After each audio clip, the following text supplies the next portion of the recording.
Class में पूरा का पूरा भारत का संवैधानिक विकास खत्म करना है, इसलिए पीपीटी है तो पीपीटी के माध्यम से ज्यादा आसानी से समझा पाऊंगा। ठीक है, अब देखिए पिछली क्लासेस में आपको मैंने बताया था, बहुत साफ से बताया था, सबको बताया था क्या कि वास्तव में जब हम भारत के संवैधानिक विकास की बात करते हैं तो वास्तव में हमारे सामने सबसे बड़ी बात आती है ब्रिटिश ईस्ट इंडिया कंपनी। और मैंने आपको बखूबी बताया था कि पूरी पिछली क्लास में बताया था कि भाई भारत जो ब्रिटिश ईस्ट इंडिया कंपनी है, जो ब्रिटिश ईस्ट इंडिया कंपनी है, चलिए यहाँ पर फिर से क्लियर।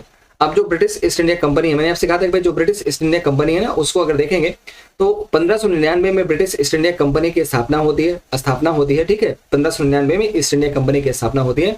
और 1600 में क्या होता है, 1600 ईस्वी में महारानी एलिजाबेथ प्रथम, कौन थी उनका नाम, एलिजाबेथ प्रथम के द्वारा क्या होता है, ब्रिटिश ईस्ट इंडिया कंपनी को वास्तव में 15 वर्ष के व्यापारिक एकाधिकार के साथ जो है पूर्व एशिया में व्यापारिक एकाधिकार के साथ जो है भेजा जाता है। अब सबसे बड़ी बात होती है कि चलो ठीक है, जब भारत में ब्रिटिश ईस्ट इंडिया कंपनी आती है तो पहली बार उसका जो अस्थायी व्यापारिक कोठी होती है वो लगभग 1611 में होती है। 1611 में मसूलीपट्टनम में होती है। कहाँ पर होती है, मसूलीपट्टनम में होती है, मसूलीपट्टनम में। ठीक है, याद रखिए मसूलीपट्टनम में। लेकिन जो उसकी अस्थायी व्यापारिक कोठी होती है वो 1613 में होती है। और कहाँ पर होती है, वो सूरत में बनती है। कहाँ पर, सूरत में। तो सूरत में अस्थायी व्यापारिक कोठी की स्थापना होती है और मसूलीपट्टनम में 1611 में अस्थायी व्यापारिक कोठी की स्थापना होती है। तो दोनों ही क्वेश्चन आपके लिए इंपॉर्टेंट है। पूछा जाता है कि अंग्रेजों ने ब्रिटिश ईस्ट इंडिया कंपनी की पहली व्यापारिक कोठी कहां पर स्थापित होती है, मसूलीपट्टनम में, लेकिन ये अस्थायी होती है। और अगर पूछे कि वास्तव में ब्रिटिश ईस्ट इंडिया कंपनी की पहली व्यापारिक फैक्ट्री अस्थायी रूप से कहां पर स्थापित हुई, तो फिर वो आपका सूरत हो जाएगा। ठीक है, अब आप देखें, चले अब यहाँ पर ये होता है कि चलो ठीक है, ये सब कुछ हो गया, ये सब कुछ होता गया। अब उसके बाद मैंने आपको बताया था कि वास्तव में जो ब्रिटिश ईस्ट इंडिया कंपनी थी उसका पहला उद्देश्य क्या था, तो उसका उद्देश्य था सिर्फ व्यापार करना। और इसलिए वो नारा देता था, क्या उनकी नारा था कि जो है व्यापार नहीं, क्या था, मतलब साम्राज्य क्या था उनका था भूभाग नहीं व्यापार। क्या था उनका प्रारंभिक नारा था, भूभाग नहीं व्यापार। ठीक है, ये ब्रिटिश ईस्ट इंडिया कंपनी का प्रारंभिक नारा था, ये जो दिया था ये उनका नारा था। ठीक है, लेकिन धीरे धीरे क्या हुआ, समय बदलता गया और अब उनकी जो नीति थी वो बदलती गई। और 1757, ये जो मैंने आपको बताया था कि 1757 की जो प्लासी का युद्ध होती है, ये 1757 का होता है, प्लासी का युद्ध होता है। और इसी प्लासी के युद्ध ने क्या किया, वास्तव में भारत में ब्रिटिश सत्ता की नींव डाली। क्या ब्रिटिश सत्ता या ब्रिटिश साम्राज्य की नींव डालने का काम करती है कौन, प्लासी का युद्ध। लेकिन वास्तव में वास्तविक रूप से जो है ब्रिटिश साम्राज्य का संस्थापक किस युद्ध के बाद की स्थापना किस युद्ध के बाद होती है, तो वो होता है आपका 1764 का बक्सर का युद्ध है। 1764 का जो बक्सर का युद्ध होता है, बक्सर के युद्ध के साथ ही भारत में ब्रिटिश साम्राज्य का वास्तविक रूप से स्थापना होती है। और अब यहाँ से ब्रिटिश को रोकने वाला कोई नहीं बनता। तो अब यहाँ पर समस्या यहाँ पर ये है कि वास्तव में ये जो आपका भारत में संवैधानिक विकास होता है, तो हमने आपको बताने का प्रयास किया था कि वास्तव में जब 1764 ईस्वी में बक्सर के युद्ध के बाद जब बंगाल पर एक प्रकार से बंगाल में अगर अंग्रेजों का प्रत्यक्ष या अप्रत्यक्ष रूप से पूर्णतः जो है वो अधिकार हो जाता है, तो यहाँ से लूट का शासन शुरू होता है और ब्रिटिश ईस्ट इंडिया कंपनी एकदम से भ्रष्ट तंत्र में डूब जाती है। और वहां के जितने भी कर्मचारी होते हैं, जितने भी अधिकारी होते हैं, वो सारे के सारे भ्रष्टाचार में लिप्त हो जाते हैं। इसकी सूचना कहाँ पर मिलती है, इसकी सूचना धीरे धीरे पहुंचती है कहाँ पर, ब्रिटिश संसद के पास पहुंचती है, ब्रिटेन के राजा के पास पहुंचती है। और फिर वो ब्रिटिश ईस्ट इंडिया कंपनी पर कंट्रोल करने के लिए, रेगुलेट करने के लिए एक एक्ट पारित करते हैं, जिसको हम क्या बोलते हैं, जिसको हम रेगुलेटिंग एक्ट पारित करते हैं। तो देखिए ये जो हमारी कहानी है ये वास्तव में दो तरीके से चलेगी। एक चलेगी आपका यहाँ पर क्या, एक चलेगी यहाँ पर पूरा का पूरा जब हम 1773 से शुरू करेंगे, 1773 से लेकर के, और पूरा का पूरा कब तक चलेंगे, 1858 तक। 1858 तक का पूरा जो काम है ना, ये 1857 तक यहाँ का जो कार्यकाल होता है ना, ये इस पर वास्तव में इसमें ब्रिटिश ईस्ट इंडिया कंपनी के अधीन कैसे कैसे क्या विकास होता है, तो ये तो ब्रिटिश ईस्ट इंडिया कंपनी के अधीन हो जाएगा। क्या इतना ब्रिटिश ईस्ट इंडिया कंपनी, ये जो कार्यकाल है वो वास्तव में ब्रिटिश ईस्ट इंडिया कंपनी के अधीन भारत का विकास करेगा, भारतीय संविधान का विकास करेगा। लेकिन इसके बाद 1773 के मतलब 1757 के बाद 1858 से लेकर के और उसके बाद कब तक जाएगा, 1947 तक जाएगा। ये जो कार्यकाल आपका जाएगा ये वास्तव में ब्रिटिश संसद का होगा, ब्रिटिश ताज का होगा, ब्रिटिश ताज या ब्रिटिश संसद। ठीक है, तो ब्रिटिश ताज यानी ब्रिटिश ताज का मतलब ब्रिटिश क्राउन होता है। ताज का मतलब क्या, क्राउन, मतलब वहां का जो किंग होता है, वहां का जो राजा होता है, या फिर जो वहां की पार्लियामेंट होती है उसका शासन चलता है। तो भारत में दो प्रकार की शासन प्रक्रिया चलती है। एक 1773 से लेकर के 1857 के बीच का जो कार्यकाल होता है उस पर British east India company regulate करती है, ब्रिटिश ईस्ट इंडिया कंपनी का शासन होता है, गवर्नेंस होता है। लेकिन उसके बाद अगर हम दूसरा फेज बताएं तो 1858 से लेकर के 1947 के बीच का जो कार्यकाल है या कार्यखंड है वो किसका है, वो वास्तव में ब्रिटिश ताज या ब्रिटिश क्राउन के अधीन शासन होता है। तो दोनों के बारे में हम यहाँ पर पढ़ेंगे कि आखिर क्या क्या चेंजमेंट होता है, क्या क्या परिवर्तन होता है 1773 से लेकर 1857 के बीच में, और क्या क्या परिवर्तन होता है 1858 से लेकर 1947 तक। फिर कैसे कैसे भारत का संविधान डेवलप होता है, कब भारतीय संविधान के निर्माण की मांग होती है, और किस आयोग के द्वारा या फिर किस कमेटी के द्वारा वो संविधान सभा का गठन होता है, इन सब पर हम चर्चा करने वाले हैं। तो सबसे पहले क्या होगा, धैर्य बांध के बैठिएगा, 1.5 से 2 घंटे क्लास आपकी पूरी चलने वाली, ठीक है। अब यहाँ पर यह है कि भाई 1773 का जो रेगुलेटिंग एक्ट होता है, हमने कहा कि भाई ब्रिटिश ईस्ट इंडिया कंपनी पर कंट्रोल करने के लिए ब्रिटिश संसद ने पहली बार कोई अधिनियम पारित किया, और कौन सा अधिनियम होगा, 1773 का रेगुलेटिंग एक्ट। तो नंबर 1 पहली बात तो यहाँ पर यह हो गया कि भारत में केंद्रीकरण की प्रक्रिया 1773 के रेगुलेटिंग एक्ट के माध्यम से शुरू। केंद्रीकरण का मतलब क्या होता है, केंद्रीकरण का मतलब होता है जब यहाँ पर क्या आ गया फालतू, चलिए इसको हटा देते हैं।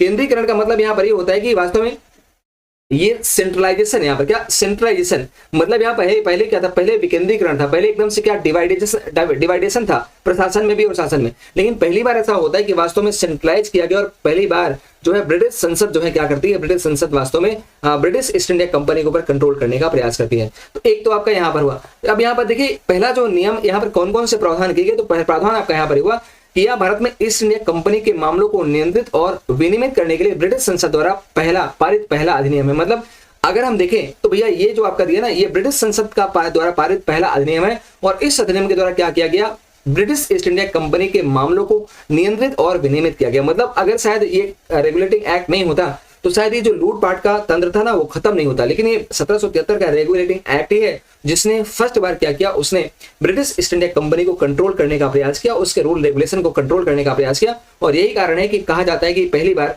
ब्रिटिश संसद का ब्रिटिश ईस्ट इंडिया कंपनी को नियंत्रित करने का पहला प्रयास कब किया गया, 1773 के रेगुलेटिंग एक्ट के द्वारा।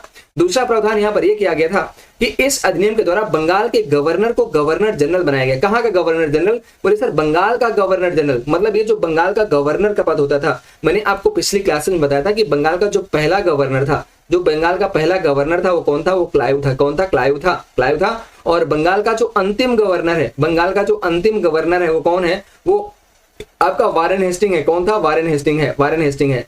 तो वारेन हेस्टिंग के समय ही क्या होता है, वारेन हेस्टिंग के समय ही रेगुलेटिंग एक्ट आता है। और वारेन हेस्टिंग ने क्या किया, वारेन हेस्टिंग को ही जो कि बंगाल का गवर्नर होता है उसको क्या किया गया, उसको बंगाल का गवर्नर जनरल बना दिया गया। अब बनाया क्यों गया, तो हमने आपको बताया था कि भाई ये जो बंगाल का गवर्नर जनरल यहाँ पर बनाया गया उसके पीछे कारण है। कारण क्या था, तो उसके पीछे कारण यहाँ पर यह था कि मैंने कहा था कि पहले क्या था, पहले जो ब्रिटिश ईस्ट इंडिया कंपनी थी, ब्रिटिश ईस्ट इंडिया कंपनी की जो पहली प्रेसिडेंसी थी भारत में, कौन, जो पहली प्रेसिडेंसी थी जहां पर उसने पहली प्रेसिडेंसी की स्थापना किया था, वो कौन थी, वो मद्रास थी। बहुत ध्यान रखिएगा, ये भी क्वेश्चन आपसे पूछा जाता है कि भारत में ब्रिटिश ईस्ट इंडिया कंपनी ने कहां पर अपनी पहली प्रेसिडेंसी की स्थापना किया, तो पहली प्रेसिडेंसी कहां पर स्थापित होती है, मद्रास में स्थापित होती है। मद्रास को पहली प्रेसिडेंसी बनाया गया, ठीक है। लेकिन अगर सबसे महत्वपूर्ण प्रेसिडेंसी की बात करें तो सबसे महत्वपूर्ण प्रेसिडेंसी कौन थी, कलकत्ता प्रेसिडेंसी। और जो कहां पर थी, जो बंगाल में थी। कहां पर थी, बंगाल में थी। तो उस समय अंग्रेजों के पास 3 प्रेसिडेंसी होती थी। कौन कौन, एक तो आपका मद्रास था, कलकत्ता था, और तीसरा कौन था, आपका बंबई था। कौन, बंबई। 3 प्रेसिडेंसियां थे, ठीक है, याद रखिएगा।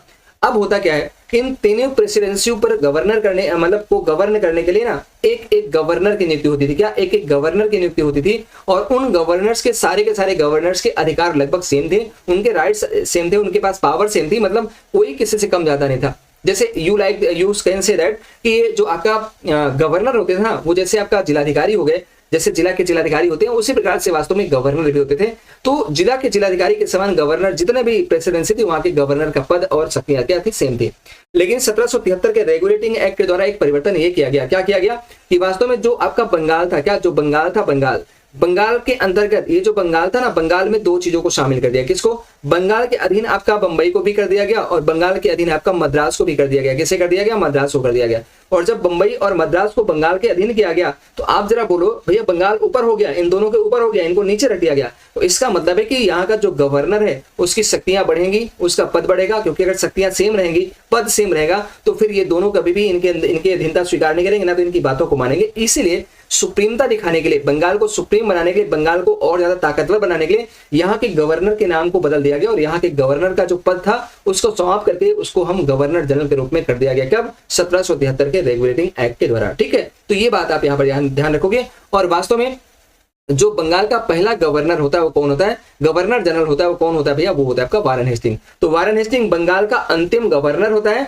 और बंगाल का पहला गवर्नर जनरल भी वारेन हेस्टिंग होता है। गवर्नर आएगा तो याद रखना बंगाल का अंतिम गवर्नर कौन, वारेन हेस्टिंग, और बंगाल का पहला गवर्नर जनरल कौन, तो भी क्या हो जाएगा, वारेन हेस्टिंग हो जाएगा। इस चीज को आप यहाँ पर ध्यान रखिएगा, ठीक है। अब उसके बाद क्या होता है, इसके बाद बोले सर एक दो काम और यहाँ पर किया गया, क्या किया गया जरा देखना।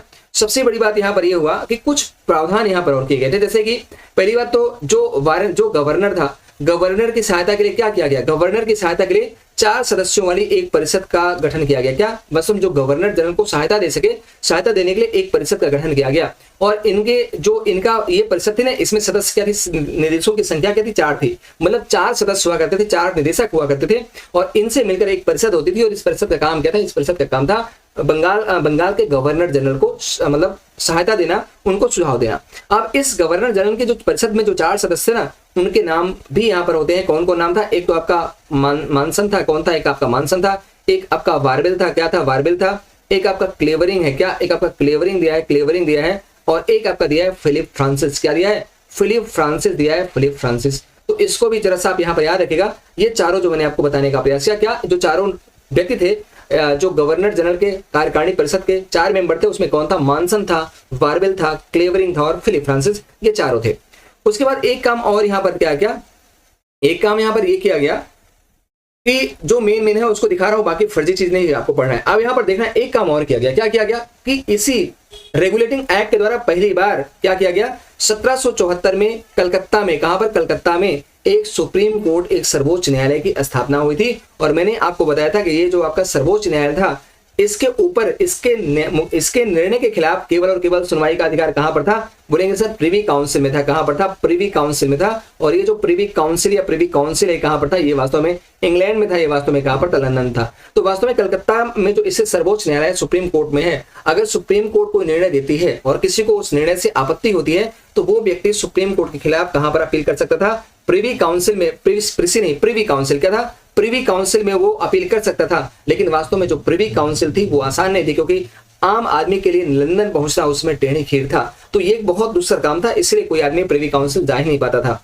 अब एक बात और है कि ये जो आपका सुप्रीम कोर्ट है, इस सुप्रीम कोर्ट में एक न्यायाधीश था, कौन, एक न्यायाधीश था, एक मुख्य न्यायाधीश था और 3 सहायक न्यायाधीश होते थे। अब जो मुख्य न्यायाधीश था उसका नाम क्या था, बोलेंगे सर उसका नाम था सर एलिजा इम्पे। क्या नाम था उसका, सर एलिजा इम्पे था। आपको ध्यान रखिएगा, सर एलिजा इम्पे उसका नाम था, इसका नाम जरूर याद रखेगा, यानी मुख्य न्यायाधीश का। और जो 3 अन्य न्यायाधीश थे उनका नाम कौन कौन, उनका नाम आपका दिया है हाइड है, क्या उनका नाम है हाइड, एक का नाम है लिमिस्टर, क्या नाम है उसका नाम लिमिस्टर है, और एक का नाम क्या है, एक का नाम आपका दिया है चैम्बर्स, क्या नाम है चैम्बर्स। तो ये 3 नाम आपके सामने है, मतलब एक मुख्य न्यायाधीश का नाम सर एलिजा इम्पे है और जो 3 अन्य न्यायाधीश उनका नाम है हाइट, लिमिस्टर और चैम्बर्स। तो 1774 में याद रखिएगा, 1774 में सुप्रीम कोर्ट में की स्थापना कलकत्ता में किसके प्रावधान के रिगार्डिंग होती है, रेगुलेटिंग एक्ट 1773 के प्रावधान के रिगार्डिंग होती है। ठीक, अब यहाँ पर हम आगे बढ़ते हैं, कुछ और भी बात यहाँ पर आपको बताते हैं।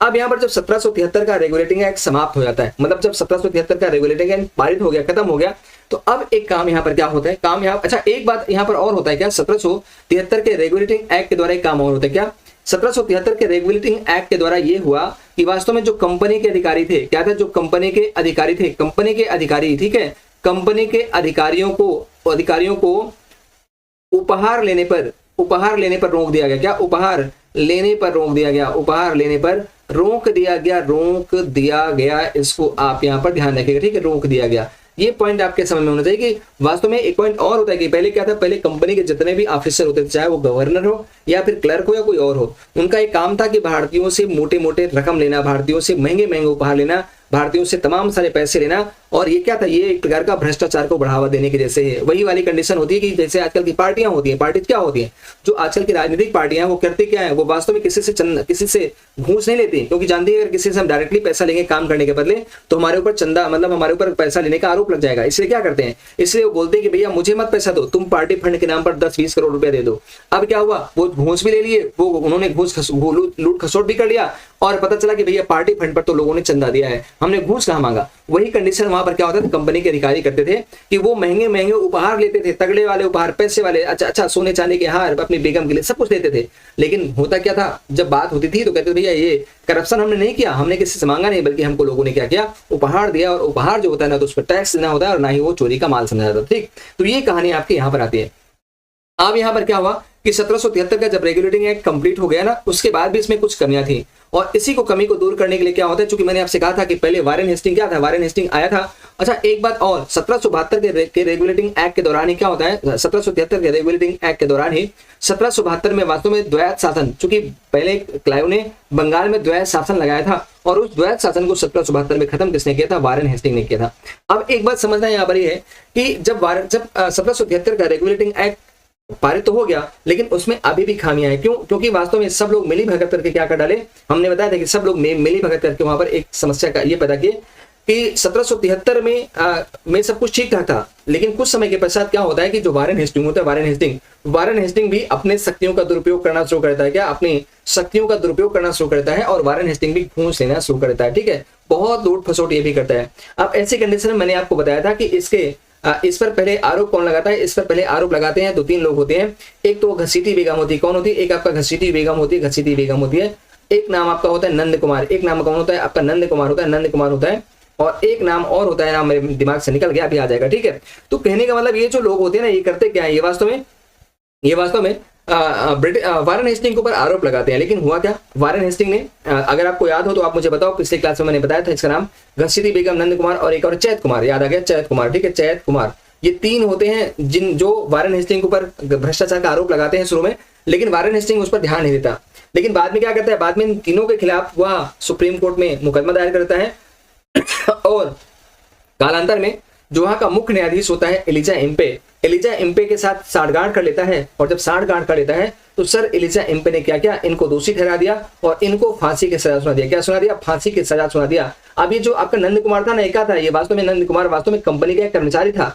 जब इनको फांसी दे दिया गया, जब इनको फांसी हो जाती है, तो याद रखिएगा ये जो घसीटी बेगम, नंद कुमार और चैत कुमार को कब फांसी दी गई, 1775 में फांसी होती है। ये वास्तव में पहली आधुनिक भारत की पहली जुडिशरी सजा है, मतलब किसी को मृत्युदंड की सजा पहली बार मिलती है। तो ये पहली कौन है, पहली न्यायिक सजा है। कौन? पहली न्यायिक मृत्युदंड है, आधुनिक भारत की पहली न्यायिक मृत्युदंड है। इसको आप हमेशा ध्यान रखिएगा। ठीक है, अब यहाँ पर क्या होता है, जब ये मर जाते हैं, लेकिन मरने से पहले ये घसीटी बेगम, नंद कुमार और जो चैत कुमार होते हैं ना, इन्होंने अपनी बात कहाँ पहुंचा दी थी, मैंने कहा था ब्रिटिश संसद के पास पहुंचा दिया था। और ऐसी कंडीशन, हाँ बिल्कुल, और ऐसी कंडीशन में क्या होता है, जो चैत कुमार या चैत सिंह वही होता है, इन्होंने क्या किया, जब इन्होंने पहुंचा दिया तो वास्तव में ब्रिटिश सरकार की जो नजर थी, प्रियोरिटी थी ना, वो वास्तव में ब्रिटिश ईस्ट इंडिया कंपनी और वारेन हेस्टिंग के खिलाफ टेढ़ी हो गई। और इसीलिए उन्होंने क्या किया, उन्होंने एक कमेटी गठित किया था, और वहां का जो राजा था उसने जब कमेटी गठित किया तो उस कमेटी के अध्यक्ष कौन थे उस समय, आप कहेंगे सर वो आपका था एडमंड बर्ग। कौन था? एडमंड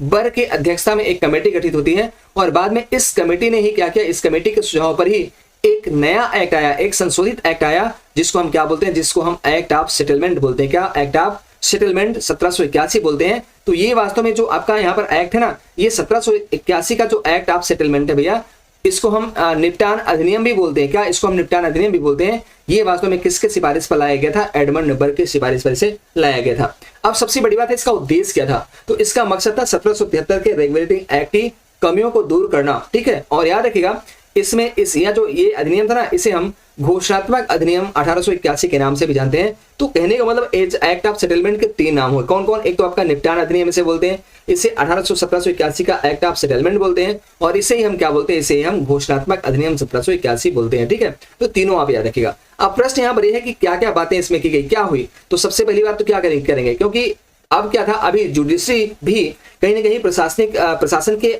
जो है दबाव में आ रही थी, इसलिए उसने क्या किया, जुडिशरी पर रोक लगा दिया। क्या रोक लगाया? पहली बात तो उन्होंने क्या किया, परिषद को न्यायालय पर, मतलब जो परिषद थी, जो पहले न्यायालय था, न्यायालय के ऊपर परिषद को आरोपित कर दिया, और परिषद को ज्यादा अधिकार दिए गए। क्या कि भैया कोई भी न्यायालय कंपनी के कर्मचारियों को किसी प्रकार की सजा नहीं देगा। तो पहली बात तो यहाँ पर हुआ, कंपनी के लोक सेवकों के कामों को उनकी आधिकारिक क्षमता में छूट दे दी गई। ठीक है, नंबर 2, राजस्व कलेक्टरों और कंपनी अदालतों के न्यायिक अधिकारों को सुप्रीम कोर्ट के अधिकार क्षेत्र से छोड़ दे दी। मतलब जो राजस्व कलेक्टर हैं और ये जो नंद कुमार था वो वास्तव में राजस्व कलेक्टर था, ध्यान रखिएगा। तो जो राजस्व कलेक्टर है और जो कंपनी की अदालतें हैं ना, इनको वास्तव में इनको न्यायिक अधिकारों को क्या किया गया, सुप्रीम कोर्ट से एकदम से मुक्त कर दिया गया कि अब सुप्रीम कोर्ट इन पर कोई केस नहीं करेगा, इनके केस की सुनवाई नहीं करेगा। इस प्रकार से जो एक्ट ऑफ सेटलमेंट है ना, उसने क्या किया, उसने जो कमियां थी आपकी 1773 के रेगुलेटिंग एक्ट में, उन कमियों को दूर करने का प्रयास किया और वास्तव में न्याय जो कंपनी के कर्मचारी थे, कंपनी के कर्मचारियों को सुप्रीम कोर्ट से क्या दे दिया, सुरक्षा प्रदान कर दिया। इसको ध्यान रखिएगा, ठीक है।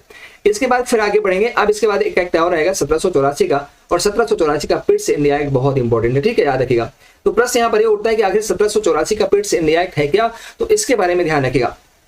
ये जो 1784 का पिट्स इंडिया एक्ट है, ये बहुत मायनों में, कई मामलों में महत्वपूर्ण है। पहली बात तो क्या हुआ, याद रखिएगा, पहली बार 1784 के इंडिया एक्ट के द्वारा पहली बार जो ब्रिटिश ईस्ट इंडिया कंपनी के अधीन जो क्षेत्र थे उनको क्या बोला गया, उसको भारत में ब्रिटिश कब्जे के रूप में दिया। मतलब उसे क्या बोला, उसे पृष्ठों में उसको वास्तव में ब्रिटिश अधिकृत क्षेत्र बोल दिया। क्या बोला गया, उसे बोला गया ब्रिटिश अधिकृत क्षेत्र, ब्रिटिश अधिकृत क्षेत्र बोला गया, ठीक है, अधिकृत क्षेत्र बोला गया।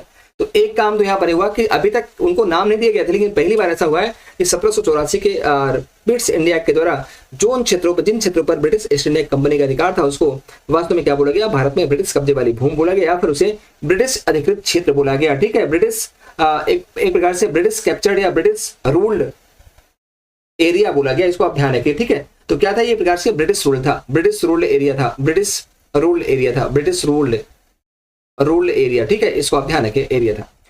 अब यहाँ पर और क्या हुआ, तो बोलेंगे सर यहाँ पर होता क्या है, पहली बार क्या हुआ कि इस अधिनियम के अनुसार क्राउन और कंपनी द्वारा संचालित ब्रिटिश भारत की एक संयुक्त सरकार की स्थापना हुई, ठीक है, ध्यान रखिएगा। क्या हुआ कि भाई क्राउन और कंपनी द्वारा संचालित, मतलब ऐसी सरकार चलेगी जिसको वास्तव में क्राउन भी संचालित करेगा और ब्रिटिश ईस्ट इंडिया कंपनी भी काम करेगी। तो दोनों के एक प्रकार से मिलीजुली क्या हुई, सरकार हुई। सरकार का मतलब प्रशासनिक क्षमता को डेवलप किया गया यहाँ पर, ठीक है, अजय कुमार जी, चरण स्पर्श भैया। इसके बाद क्या होता है, इसके बाद ध्यान रखिएगा कि ये जो संयुक्त पावर दी गई, इसमें अंतिम सत्ता जो थी ना, अंतिम जो शक्ति थी वो किसके पास होती थी, वो अभी भी सरकार के पास होती थी। सरकार का मतलब जो ब्रिटिश पार्लियामेंट था, जो ब्रिटिश क्राउन था, उसके पास अभी भी पावर था। मतलब दोनों शासन करेंगे, ब्रिटिश ईस्ट इंडिया कंपनी भी करेगी और ब्रिटिश क्राउन भी करेगा। लेकिन अगर कभी कोई चीज टकराहट वाली होती है तो उसी प्रकार से जैसे संवर्धित सूची का प्रावधान होता है, उसी प्रकार से यहाँ पर क्या था कि शक्तियों के टकराने पर जो अंतिम मान्यता होगी वो किसकी होगी, वो वास्तव में ब्रिटिश क्राउन की होगी। तो एक बात तो यहाँ पर हुआ। फिर यहाँ पर बोला गया वाणिज्यिक कार्यों के लिए, मैंने कहा ना कि अभी क्या था, 1772 में बंगाल से द्वैत शासन को समाप्त किया गया था, लेकिन वास्तव में 1784 के पिट्स इंडिया एक्ट के द्वारा क्या किया गया, पहली बार फिर से बंगाल में द्वैत शासन लगा दिया गया। और ये द्वैत शासन कब तक चलता रहा, आप बोलेंगे सर ये लगभग चलता ही रहा, और ये चलता ही रहा, कब तक चलता रहा, 1757 तक चलता रहा। कब तक, 1857 तक, 1784 से फिर से लगाया गया और 1857 तक चला। अब आप कहेंगे सर कैसे लगाया गया, तो हमने आपसे बोला था कि पहले क्या था, पहले जो वित्तीय मामले थे, पहले जो एक प्रकार से बोर्ड ऑफ डायरेक्टर्स होता था, जिसको हम निदेशक मंडल बोलते हैं, बोर्ड ऑफ डायरेक्टर्स, ठीक है, बोर्ड ऑफ डायरेक्टर्स। वो जो बोर्ड ऑफ डायरेक्टर्स होते थे भैया, वो करते क्या थे, वो वास्तव में दोनों काम करते थे। वो प्रशासनिक कार्य भी देखते थे और वो वित्तीय मामले भी देखते थे, वित्तीय कार्य भी करते थे, ठीक है। लेकिन पहली बार क्या हुआ, पहली बार दोनों को अलग कर दिया गया। अब एक नया मतलब जो प्रशासनिक कार्य था, प्रशासनिक कार्यों को देखने के लिए क्या किया गया, एक बोर्ड ऑफ कंट्रोल की स्थापना की। किसको, board of control. Board of control को क्या बोलते हैं, बोर्ड ऑफ कंट्रोल को बोलते हैं नियंत्रण बोर्ड। क्या बोलते हैं भैया, नियंत्रण बोर्ड बोलते हैं। तो पहली बार क्वेश्चन आपसे पूछा जाए क्या कि नियंत्रण बोर्ड की नियुक्ति किसके द्वारा हुई, या फिर बोर्ड ऑफ कंट्रोल की नियुक्ति किसके द्वारा हुई, बोर्ड ऑफ कंट्रोल की नियुक्ति किसके द्वारा हुई। तो आप कहेंगे सर पहली बार तो 6 सदस्य था और इसकी नियुक्ति किसके द्वारा होती है, पिट्स इंडिया एक्ट 1784 के द्वारा होती है। ये आप यहाँ पर ध्यान रखिएगा, ठीक है। इसके बाद जरा देखिएगा, ये मामला जब आपका 1700, अच्छा इसके लिए तो ये तो हो गया आपका, ये तो आपका पूरा हो गया। दूसरी चीज जो वित्तीय मामला था, वो कौन देखेगा, तो आप कहेंगे सर जो वित्तीय मामला था वो बोर्ड ऑफ डायरेक्टर्स देखेगा। कौन देखेगा भैया, बोर्ड ऑफ डायरेक्टर्स देखेंगे, ठीक है, डायरेक्टर्स देखेंगे ये, ठीक, डायरेक्ट। लेकिन आप देखिएगा कि आने वाले समय में जैसे जैसे ब्रिटिश ईस्ट इंडिया कंपनी या फिर इंग्लैंड का भारत में जो उद्देश्य है, जैसे जैसे वो व्यापार के स्थान पर साम्राज्यवाद में बदलता जाएगा, वैसे वैसे ये बोर्ड ऑफ डायरेक्टर्स खत्म होते जाएंगे और बोर्ड ऑफ कंट्रोल की पावर क्या होती जाएगी, बढ़ती चली जाएगी। तो यही बात आप यहाँ पर देखेंगे, ठीक है। अब आगे बढ़ते हैं, यहाँ पर देखेंगे 1813 का चार्टर्ड एक्ट। क्लियर हो रहा है ना, कोई दिक्कत समस्या तो नहीं हो रही भैया, कोई समस्या तो नहीं हो रही है, समझ में बात आ रही नहीं सर जी, वॉइस मिल रही है सर, हाँ ठीक है। एक बार प्लीज आप बताएं, यहाँ पर सभी लोग जो जुड़े हुए हैं एक बार प्लीज कमेंट करके मुझे बता दें कि क्लियर हो रहा है, कोई दिक्कत तो नहीं आ रही है, पीपीटी के माध्यम से मैटर आपको दिया जा रहा है, कोई समस्या कोई दिक्कत तो नहीं हो रही है।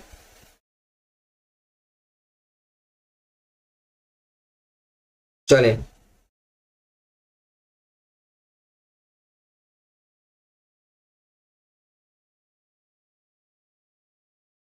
चले आगे बढ़ते हैं, जरा देखिएगा, बड़ी टॉपिक है लेकिन इसको खत्म करेंगे कि क्लास में पूरी खत्म करेंगे, याद रखेंगे, ठीक है। ओके, तो थोड़ा सा पेशेंस के साथ बैठिएगा। इंग्लिश की क्लास अगर ज्यादा टाइम हो जाएगा तो इंग्लिश पेड बैच की क्लास आज कैंसिल कर देंगे, लेकिन आज मैं चाहता हूँ कि जीएस वाली जो क्लास है ना, इसको एक ही क्लास में एक ही वीडियो में आप खत्म कर लीजिए पूरा का पूरा, ठीक, ताकि क्लियर हो जाएगा पूरा का पूरा। आप देखिए 1813 का चार्टर्ड एक्ट फिर से आता है, ठीक है। इसके बाद 1813 का चार्टर्ड एक्ट आया। अब प्रश्न यहाँ पर ये उठता है कि भाई 1813 के चार्टर्ड एक्ट में ऐसी कौन कौन सी बातें कही गई।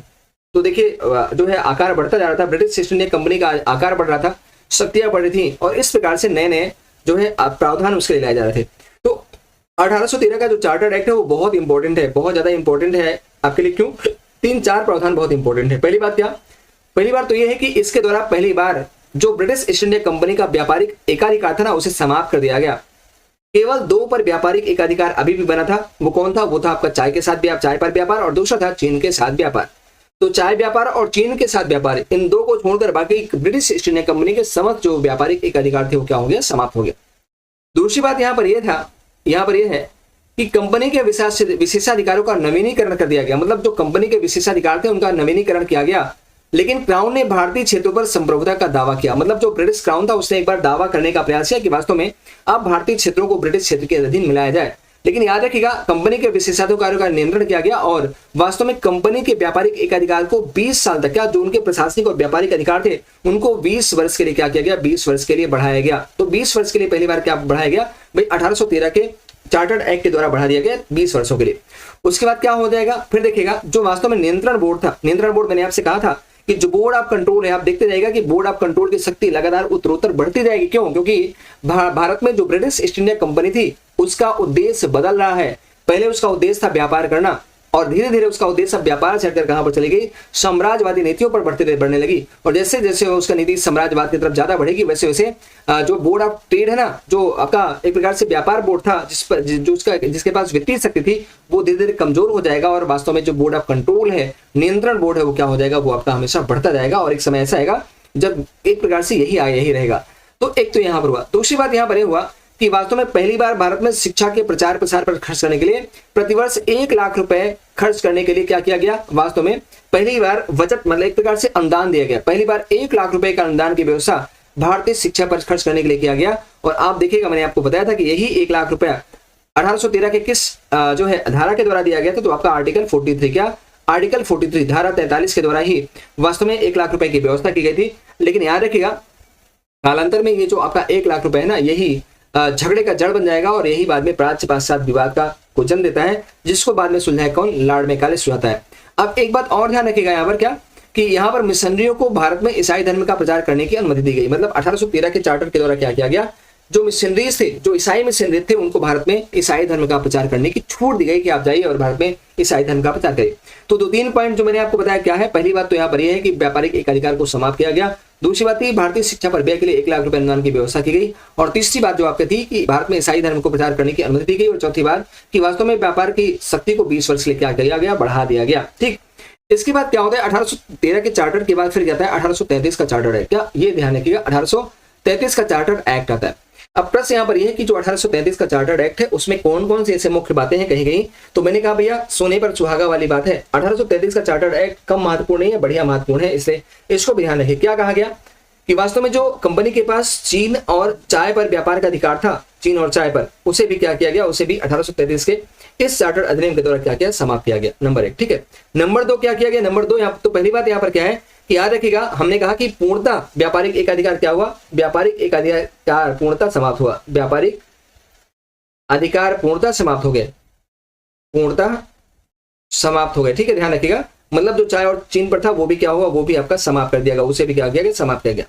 दूसरी बात क्या था कि इस एक्ट के द्वारा पहली बार जो गवर्नर जनरल था बंगाल का, उसके पद को एक बार फिर से चेंज किया गया और उसके पद को चेंज करके उसे क्या बनाया गया? उसे भारत का गवर्नर जनरल बनाया गया। तो एक बात बहुत ध्यान से रखिएगा, क्या कि अगर आपसे कभी क्वेश्चन पूछा जाए कि वास्तव में जो बंगाल का अंतिम गवर्नर जनरल था, क्या जो बंगाल का अंतिम गवर्नर जनरल था, अंतिम गवर्नर जनरल, ठीक है, गवर्नर जनरल, वो कौन था? गवर्नर जनरल था भैया कौन? आप यहीं से लॉर्ड विलियम बेंटिंग था। कौन था? लॉर्ड विलियम बेंटिंग, मतलब विलियम बेंटिंग था, विलियम बेंटिंग, ठीक है, बेंटिंग। और अगर आपसे कहा जाए कि वास्तव में भारत का भारत का पहला गवर्नर जनरल कौन होता है? तो भाई भारत का पहला गवर्नर जनरल भी कौन होता है? लॉर्ड विलियम बेंटिंक होता है। ये भारत का पहला गवर्नर जनरल भी बनता है, ठीक है, गवर्नर जनरल भी बनता है, ठीक, याद रखिए जनरल बनता है। तो दोनों पॉइंट यहाँ पर दिया है कि भाई कंपनी के मतलब इस अधिनियम के द्वारा जो वास्तव में जो बंगाल के गवर्नर जनरल का पद था उसको चेंज कर दिया गया और उसे भारत का गवर्नर जनरल बना दिया गया, और इस प्रकार भारत का गवर्नर जनरल बनने वाला पहला जो व्यक्ति था वो कौन था? लॉर्ड विलियम बेंटिक था, ठीक। अब यहाँ पर देखिए, यहाँ पर क्या गया, ईस्ट इंडिया कंपनी का काम जो था ना वो अब क्या हो गया, अब वो व्यापार करना नहीं था, व्यापारिक कंपनी के रूप में समाप्त हो गई, क्योंकि व्यापार करने का अधिकार ही छीन लिया गया। तो क्या बचा? केवल वो प्रशासक कह सकते थे। तो इस प्रकार से हम कह सकते थे कि जो आपका ईस्ट इंडिया कंपनी थी वो वित्तीय मामले की अपेक्षा केवल और केवल प्रशासनिक संस्था बनकर रह गई थी, ठीक है। उसके बाद फिर देखिएगा नेक्स्ट क्या आपका दिया है, नेक्स्ट है गवर्नर जनरल को राजस्व, नागरिक और सैन्य पर पूर्ण नियंत्रण दिया गया। मतलब ये सवाल बहुत ज्यादा इंपॉर्टेंट नहीं है, लेकिन याद रखिएगा ये सब, ये भी और ये भी दोनों बहुत ज्यादा दिक्कत नहीं है, दोनों के दोनों क्या थे यहाँ पर खराब। इसके ऊपर वाले जितने भी हैं 3-4 पॉइंट है उनको आप हमेशा एकदम से रट जाइएगा, ध्यान रखेंगे, ठीक है। और एक बात और यहाँ पर यह है कि वास्तव में जो 1833 का चार्टर्ड एक्ट था, इसके द्वारा जो शिक्षा पर जो है व्यय था वो क्या था? पहले था 1 लाख वार्षिक, लेकिन बाद में बढ़ा के क्या कर दिया यहाँ पर, ये आपको 10 लाख कर दिया गया, 10 लाख वार्षिक किया गया, ठीक है, इसको ध्यान रखेंगे। अब इसके बाद आगे बढ़ते हैं, नेक्स्ट आपका आएगा इसके बाद 1833 के बाद क्या आएगा? 1853 का चार्टर्ड एक्ट आएगा। अब प्रश्न यहाँ पर यह कि 1853 के चार्टर्ड एक्ट में ऐसी क्या क्या बातें की गई, तो इसको आप बहुत ध्यान से रखिएगा भैया।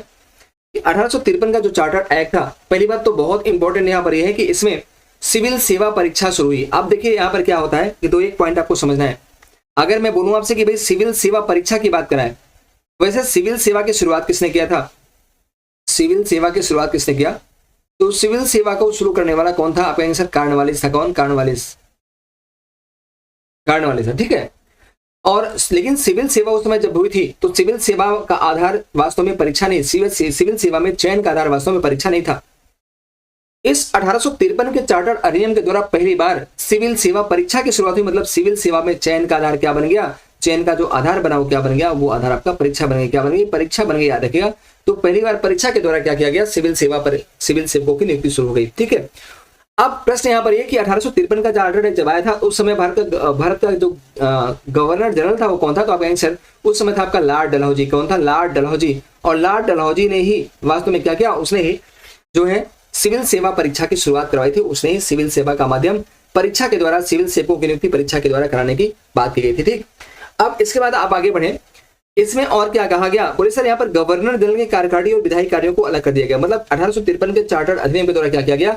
जो गवर्नर जनरल की कार्यकारिणी थी ना, गवर्नर जनरल की कार्यकारिणी और विधायी कार्य दोनों की बात, मतलब जो उनकी कार्यकारी थी और जो विधायी कार्य थे दोनों को ही अलग कर दिया गया। मतलब गवर्नर जनरल के पास दो प्रकार के कार्य थे, एक कार्यकारी कार्य और दूसरा विधायी कार्य।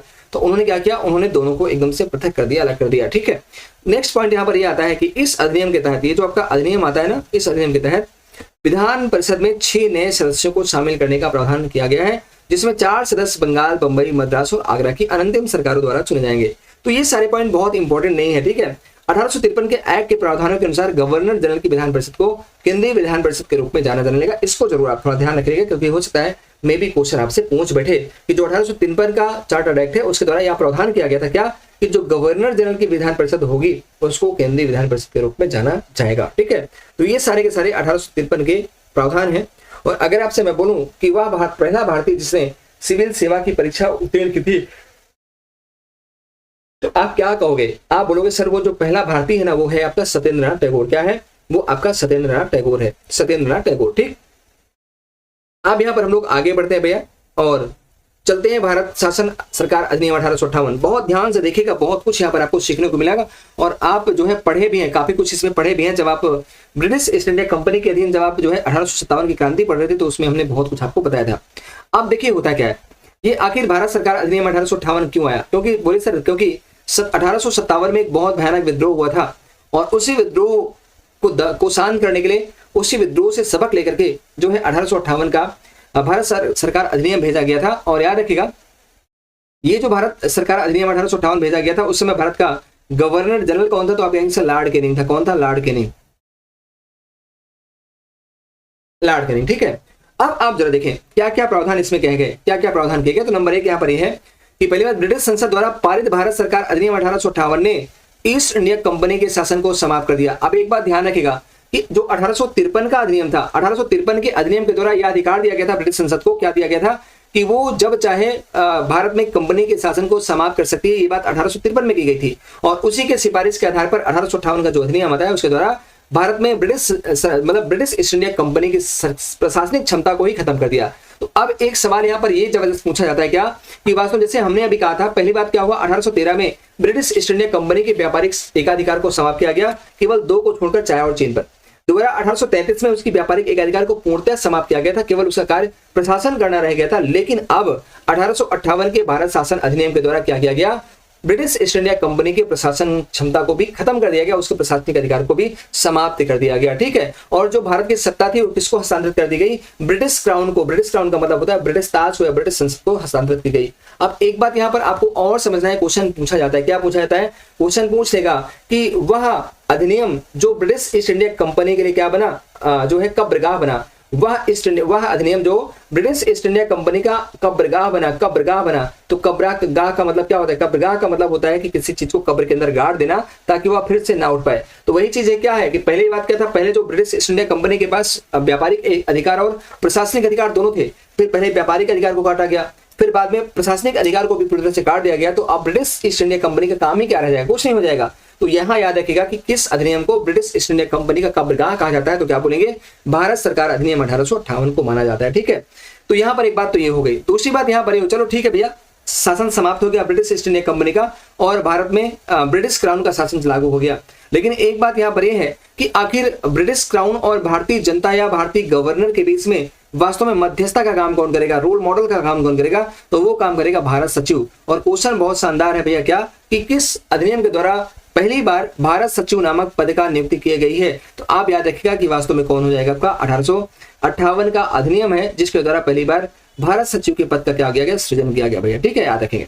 और एक बात और यहाँ पर, एक पॉइंट यहाँ पर आया क्या कि ये जो भारत सचिव था वो वास्तव में भारत के वायसराय के माध्यम से भारतीय प्रशासन को नियंत्रित एवं कंट्रोल करता था। मतलब एक प्रकार से मान लीजिए कि जैसे एक प्रकार से जो जिलाधिकारी के ऊपर होने वाला कौन होता है, जिलाधिकारी के ऊपर कौन होता है, पेंशन वो होता है एक प्रकार से क्या बोलते हैं, मंडल आयुक्त। तो ये भारत सचिव का जो पद होता था वो वास्तव में कैबिनेट मंत्री का पद होता था और ये एक प्रकार के मेन अधिकारी थे और ये अपने अधीनस्थ अधिकारी जो वायसराय था, जो गवर्नर जनरल था, उसके साथ मिलकर के वास्तव में कंपनी का प्रशासन चलाने का काम करता था, ठीक है। तो एक तो आपका यहाँ पर ये हुआ। दूसरी बात, एक और बड़ा इंपॉर्टेंट बात यहाँ पर भैया ये हुआ कि इसके द्वारा फिर से एक बार नामकरण किया गया, क्या, फिर से एक बार नामकरण किया गया, क्या नामकरण किया गया, नाम यहाँ पर यह करण किया गया कि जो भारत का गवर्नर जनरल होता था अभी तक ना, उसके पद को हटा करके उसको क्या किया गया, उसको भारत के वायसराय के रूप में कन्वर्ट कर दिया गया। तो एक क्वेश्चन तो यहां से फिर बन गया क्या कि वास्तव में भारत में किस अधिनियम के द्वारा वायसराय के पद को सृजित किया गया, 1858 के जो है भारत शासन अधिनियम के द्वारा। या फिर क्वेश्चन आपसे पूछ लेगा कि वास्तव में जो है भारत का जो गवर्नर जनरल था उसे भारत का वायसराय कब बनाया गया, तो वो बनाया गया था कब भैया, आप कहेंगे सर 1858 के अधिनियम के द्वारा। और पहला भारत का वायसराय कौन बनता है, बोले सर लॉर्ड कैनिंग बनते। कौन बनते हैं, लॉर्ड कैनिंग होते हैं, याद रखिएगा, लॉर्ड कैनिंग को भारत का पहला वायसराय बनाया गया था। तो ये सवाल भी आपके सामने है, ठीक है, इसको ध्यान रखिएगा। और यहाँ पर बताया गया है कि भारत सचिव को भारत परिषद द्वारा सहायता प्रदान की जाती थी। इस परिषद में 15 सदस्य थे और एक परिषद सलाहकार निकाय थी। तो बहुत ज्यादा इंपॉर्टेंट नहीं है पॉइंट, जो इंपॉर्टेंट पॉइंट है उसको मैं आपके सामने यहाँ पर नरेट करने का प्रयास कर रहा हूँ, ठीक है, याद रखेंगे। अब यहाँ पर हम लोग आगे बढ़ेंगे। अब इसके बाद आएगा भारतीय परिषद अधिनियम 1861। तो एक बार जरा सा फिर मैं आपका कमेंट लेना चाहूंगा कि प्लीज एक दो बार मैं बताएं, आप लोग आज स्लाइड नहीं है ना तो बड़ा थोड़ा उमस हो रहा है यहाँ पर। फटाफट एक बार जरा बताएं क्या हो जाएगा भैया, फटाफट बताएं ABCD में क्या हो, ABCD क्या है, फटाफट बताएं कि क्लियर है कि नहीं क्लियर है। एक बार सभी लोग बताएं, जितने लोग जुड़े ना सभी बताएं। सरिता कुमारी, प्रिया वर्मा, सभी लोग बताते चले भैया।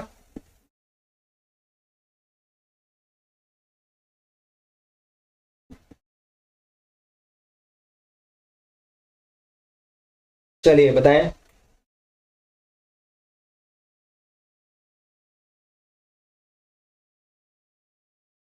क्लियर है, ओके।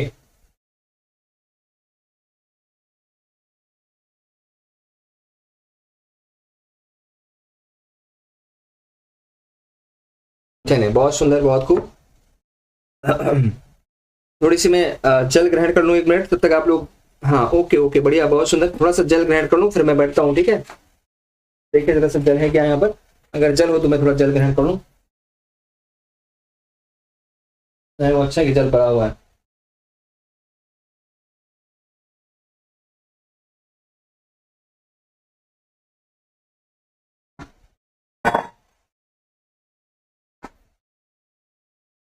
गुड। चलिए, बहुत सुंदर, बहुत बढ़िया। अगर क्लियर है तो इसको एक बार शेयर कर दे भैया, एक बार थोड़ा शेयर करें, क्योंकि ये तो पब्लिक चल रही है ना अभी, ये क्लास जो आपकी है ये तो पब्लिक चल रही है, यूट्यूब पर चल रही है। तो एक बार सीमा कुमारी जी, सभी लोग जो है ना एक बार शेयर कर दें इसको। अब आप देखें, चलें अब यहाँ पर फिर देखते हैं यहाँ पर भारतीय परिषद अधिनियम 1861, ये भी बड़ा इंपॉर्टेंट है। और 1858 के बाद ये वाला आता है। और जब भारतीय परिषद अधिनियम 1861 आता है, याद रखिएगा उस समय भारत का जो गवर्नर जनरल होता है वो कौन होता है? आप कहेंगे सर 61 में भी कौन होता है? 58 में तो कैनिंग होता है, 61 में भी कौन होता है? लॉर्ड कैनिंग होगा। कौन हो जाएगा? लॉर्ड कैनिंग होगा, याद रखेंगे, ठीक है। कौन होगा? Lord Canning. यहाँ पर भी होता है 1861 के समय भी कौन होता है? लॉर्ड कैनिंग होता है भैया, ठीक है। तो अब यहाँ पर क्या होता है कि क्या क्या परिवर्तन इसके द्वारा किए गए? आप कहेंगे सर पहली बात तो यहाँ पर यह किया गया कि वायसराय की जो विधान परिषद है, वायसराय की जो विधान परिषद होती थी उसमें पहली बार भारतीयों को गैर सरकारी सदस्य के रूप में नामित किया गया। मतलब यहाँ पर यह था कि अभी तक जो वायसराय की विधान परिषद होती थी, जो वायसराय की कार्यकारिणी होती है, विधान परिषद का मतलब एक प्रकार से कार्यकारिणी, विधान परिषद का मतलब क्या होता है? कार्यकारिणी। कार्यकारिणी का मतलब जो उसके लिए मंत्रिमंडल की नियुक्ति होती थी, जो वायसराय को सहायता देते थे। तो वायसराय की विधान परिषद या वायसराय की कार्यकारिणी में पहली बार भारतीयों को गैर सरकारी सदस्य के रूप में नामित किया गया। इसके पहले कभी भी वायसराय की कार्यकारिणी में भारतीय सदस्य शामिल नहीं हुआ करते थे। ये पहली बार है जब वायसराय की कार्यकारिणी में या वायसराय के मंत्रिमंडल में या वायसराय की जो कमेटी होती थी उसी कमेटी में पहली बार क्या हुआ? पहली बार भारतीयों को भी शामिल करने का प्रयास किया गया।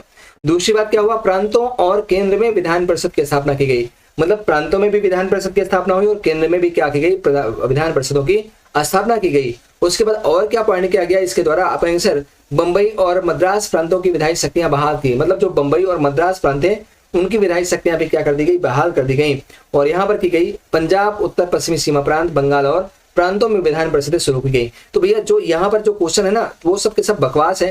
केवल और केवल एक पॉइंट आपको यहाँ पर ध्यान देना है, जो है वो और कौन है? वो आपका पहली बात यहाँ पर ये वाला है कि वायसराय की विधान परिषद में पहली बार भारतीयों को सरकारी सदस्य के रूप में क्या किया गया? नामित किया गया था। इसको आप यहाँ पर ध्यान रखिएगा, ठीक है। चलें अब इसके बाद यहाँ पर आगे बढ़ते हैं, इसके बाद आगे बढ़ते हैं और अब चलेंगे यहाँ पर भारतीय परिषद अधिनियम 1892।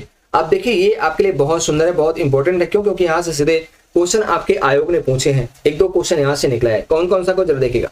अब ये जो भारतीय परिषद अधिनियम 1892 आया, इसके द्वारा क्या क्या परिवर्तन किया गया भारतीय प्रशासनिक क्षमता में? तो नंबर एक यहाँ पर आया कि विधान परिषद का आकार बढ़ाया गया। विधान परिषद का मतलब क्या? जैसे विधान परिषद में पहले सदस्यों की संख्या कम होती थी, लेकिन इस अधिनियम के द्वारा पहली बार विधान परिषदों का आकार बढ़ाया गया। मतलब उसमें भारतीय सदस्यों की संख्या को भी क्या की? बढ़ाई गई। फिर यहाँ पर किया गया विधान परिषद को अधिक शक्ति दी गई, उन्हें बजट पर विचार, अब बहुत इंपॉर्टेंट यहाँ से इंपॉर्टेंट कर लीजिएगा, डायरेक्टली क्वेश्चन है क्या? बजट पर विचार विमर्श करने का अधिकार दिया गया। किसको? विधान परिषद को। विधान परिषद का मतलब होता है जो विधान परिषद के मेंबर हैं, चाहे वो भारतीय हो या फिर गैर भारतीय हो, ठीक है। जो विधान परिषद के मेंबर हैं, जो विधान परिषद के सदस्य हैं, वो क्या हो गया भैया? उन सदस्यों को क्या? बजट पर, यहाँ बहुत इंपॉर्टेंट, बजट पर प्रश्न पूछने, बजट पर प्रश्न पूछने का भी अधिकार दिया गया और बजट पर विचार विमर्श करने का भी अधिकार दिया गया। तो ये क्वेश्चन बहुत इंपॉर्टेंट है, ये सीधे सीधे आपके यूपी पीएससी ने पूछा हुआ है। आप विश्वास नहीं है तो आप जाकर के जो प्रीवियस ईयर है वहां पर जाकर जीएस में आप देख लीजिएगा, ठीक है। तो पहली बात यहाँ पर क्या हुआ? विधान परिषद को शक्तियां दी गई। और सबसे बड़ी बात यहाँ पर हुई कि जो विधान परिषद के भारतीय सदस्यों या फिर कोई भी सदस्यों, विधान परिषद के भारतीय सदस्यों और गैर भारतीय सदस्यों को भी बजट पर विचार विमर्श करने के साथ साथ जो है कार्यपालिका से प्रश्न पूछने या फिर जो है बजट पर प्रश्न पूछने का अधिकार प्राप्त हो गया था। तो ये क्वेश्चन भी आपको ध्यान रखना है, ठीक।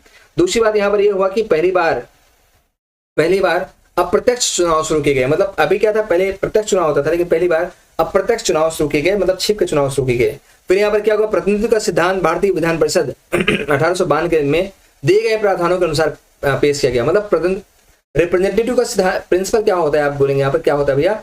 तो देखिए यहाँ पर क्या होता है, यहाँ पर ये हुआ कि ये जो विधान परिषद अधिनियम 1892 है ना, इसमें एक मतलब इसमें जो विधान परिषद के मेंबर होते थे ना, उनको एक प्रकार से रिप्रेजेंटेटिव के रूप में प्रस्तुत किया जाने लगा था। तो यहाँ पर ये जो प्रतिनिधित्व का सिद्धांत दिया है, जो रिप्रेजेंटेशन प्रिंसिपल ऑफ रिप्रेजेंटेशन दिया है या रिप्रेजेंटेटिव दिया हुआ है, इस याद रखिएगा, इसको किस रिगार्डिंग प्रस्तुत किया गया?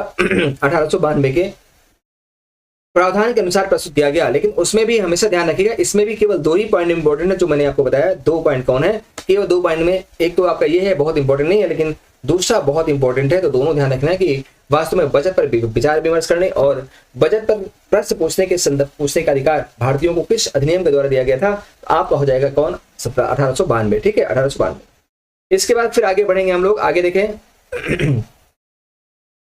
अब आएगा भारतीय परिषद अधिनियम 1909। बहुत ही शानदार, बहुत ही जानदार भैया, और बहुत ध्यान देने वाली बात यहाँ पर आती है। क्या ध्यान देने वाली बात होती है, जरा देखिए आप।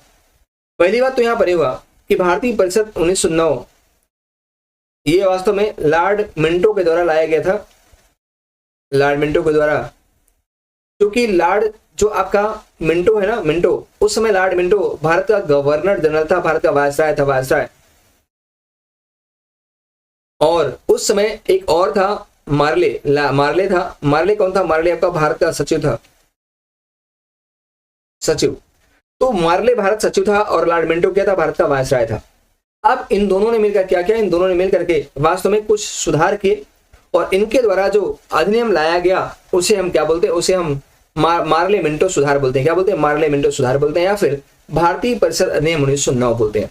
अब एक बात बहुत क्लियर और याद रखिएगा, एक क्वेश्चन पूछा जाता है कि वह कौन सा अधिनियम है जिसके द्वारा अंग्रेजों ने फूट डालो और राज करो की नीति का प्रयोग किया। तो फूट डालो और राज करो, फूट डालो और राज करो,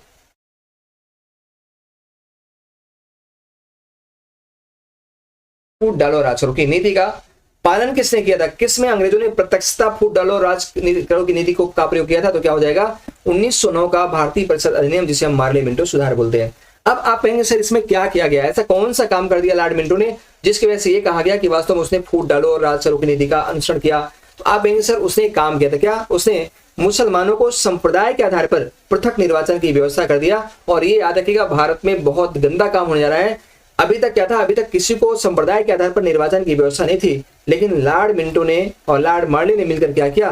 मार्ले मिंटो सुधारों के द्वारा या फिर भारतीय परिषद अधिनियम 1909 के द्वारा पहली बार क्या हुआ? पहली बार यहाँ पर यह होता है कि वास्तव में संप्रदाय के आधार पर मुसलमानों को विधान परिषद में पृथक निर्वाचन का अधिकार दिया गया। तो ये चीज आप यहाँ पर अभी दिखाऊंगा, यहाँ पर होगा। पहली बात क्या हुआ? पॉइंट 1909 का भारतीय परिषद अधिनियम समानता मार्ले मिंटो सुधारों के नाम से जाना जाता है। दूसरी बात, पहली बार विधान परिषदों के लिए प्रत्यक्ष चुनाव शुरू हो गया। ठीक है, अच्छी बात है, इसके द्वारा पहली बार प्रत्यक्ष चुनाव होना शुरू हो गया। तीसरी बात यहाँ पर यह है कि केंद्रीय विधान परिषद का नाम बदलकर क्या रखा गया? इंपीरियल विधान परिषद। कभी कभी हो सकता है, पूछ सकता है, पर आज तक कभी पूछा नहीं है कि जो वास्तव में केंद्रीय विधान परिषद है उसका नाम बदल के क्या किया गया? इंपीरियल विधान परिषद किया गया। और जो इंपॉर्टेंट पॉइंट मैं बता रहा था, सबसे इंपॉर्टेंट वो यही वाला है कि सांप्रदायिक प्रतिनिधित्व प्रणाली की शुरुआत की गई और पृथक निर्वाचन मंडल देकर की गई। मतलब जो पृथक निर्वाचन प्रणाली है वो शुरू की गई। क्या शुरू की गई? तो हमने आपसे बोला था कि इसमें केवल मुसलमानों को ही मतदान करना था और इसमें केवल मुसलमानों के लिए सीटें आरक्षित थी। तो कहने का मतलब वही हमने कहा कि संप्रदाय के आधार पर क्या था भैया? संप्रदाय के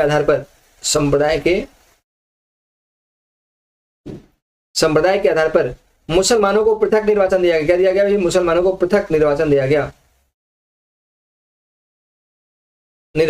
ठीक है। तो ये भी आपको यहाँ पर ध्यान रखना है, जो क्वेश्चन यहाँ पर पूछा जाता है, इसीलिए कहा जाता है। और याद रखिएगा, आगे यही नीति अपना करके फिर क्या होगा?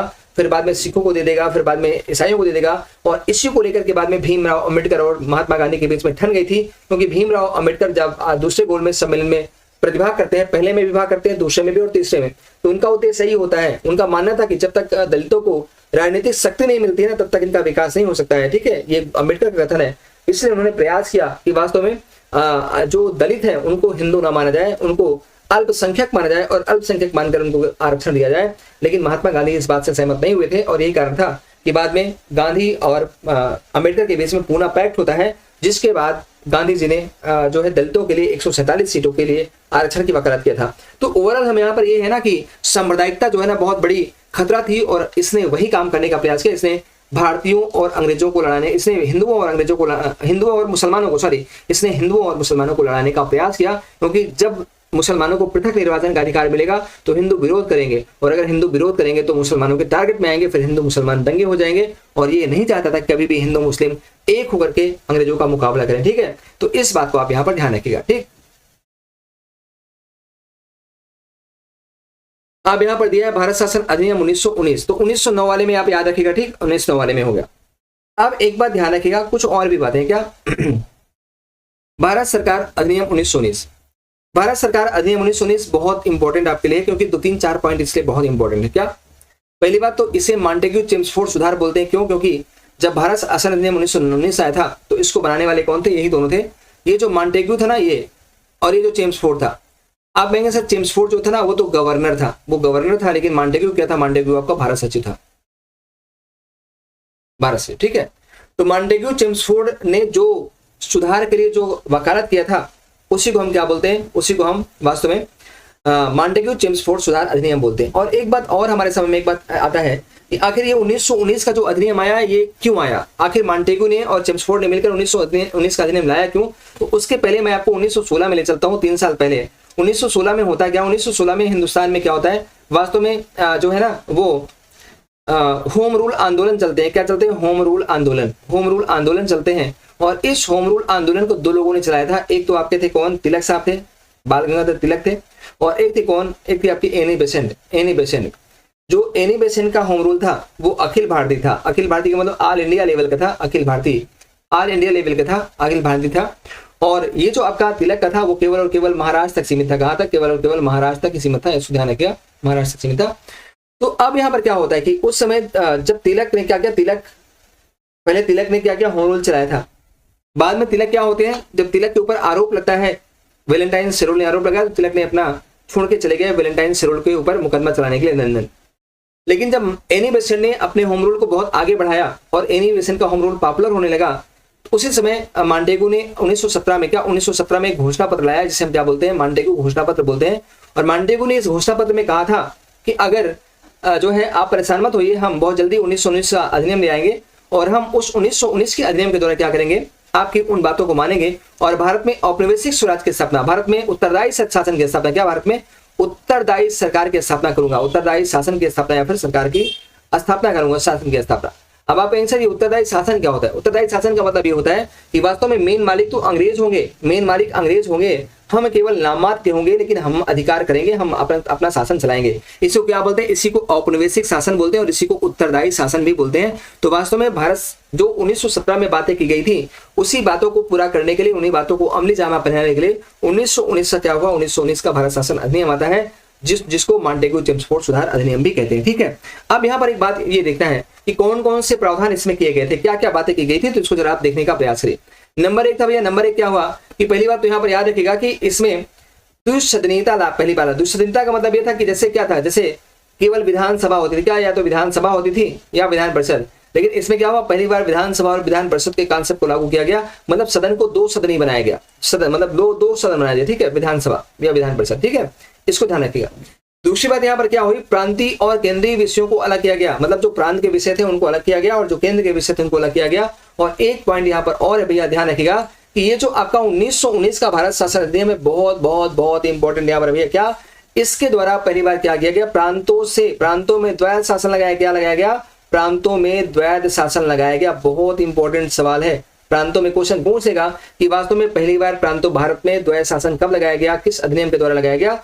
आप बोलेंगे सर 1919 के अधिनियम के द्वारा लगाया गया, या फिर ये पूछेगा कि प्रांतों में द्वैध शासन कब शुरू की गई, तो आप बोलेंगे सर मॉन्टेग्यू चेम्सफोर्ड सुधार अधिनियम 1919 के द्वारा शुरू की गई। और अगर आपसे कोई क्वेश्चन और पूछता है, क्या पूछे कि एक सवाल और आपका यहाँ पर पूछा जाता है, लेकिन पहले आप देखें उसके बाद फिर आगे बढ़ूंगा कि क्या किया गया, भारत में प्रांतों में द्वैध शासन लगा दिया गया।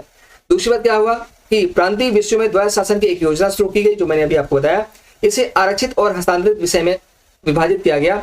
हस्तांतरित सूची में कृषि, स्वास्थ्य, शिक्षा और स्थानीय सरकार की देखरेख शामिल थी और हस्तांतरित सूची प्रांतीय परिषद के प्रति उत्तरदायी मंत्रियों की सरकार को दी गई, जबकि आरक्षित सूची में संचार, विदेशी मामले, रक्षा शामिल थे और यह वायसराय के नियंत्रण थी। मतलब यहाँ पर यह है कि कैसे प्रांतों में द्वैध शासन लगाया गया, तो वास्तव में प्रांतों में द्वैध शासन का मतलब होता है शक्तियों को बांटा गया, क्या शक्तियों को बांट दिया गया।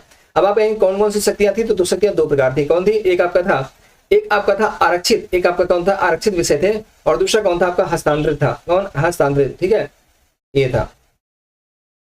अब यहाँ पर जो आरक्षित विषय थे उस पर नियंत्रण किसका होता था, उस पर नियंत्रण वायसराय का होता था, वायसराय का। लेकिन जो हस्तांतरित होता था उस पर नियंत्रण किसका होता था, आप कहेंगे सर जो सरकारें थी, जो प्रतिनिधि सरकारें थी ना, उन सरकारों की का नियंत्रण था। तो यहाँ पर शक्तियों को बांट दिया गया और पहली बार प्रांतों में द्वैध शासन को क्या कर दिया गया, लगा दिया गया, ठीक है, इसको आप ध्यान रखिएगा। आगे बढ़े, यहाँ पर नेक्स्ट पॉइंट है, कुछ पॉइंट और देखें। दूसरी बात क्या, वायसराय की कार्यकारिणी परिषद में, जो वायसराय की कार्यकारिणी में 6 सदस्य होते थे, उनमें से 3 भारतीय सदस्यों को उसमें शामिल किया गया, ठीक है, पहली बार।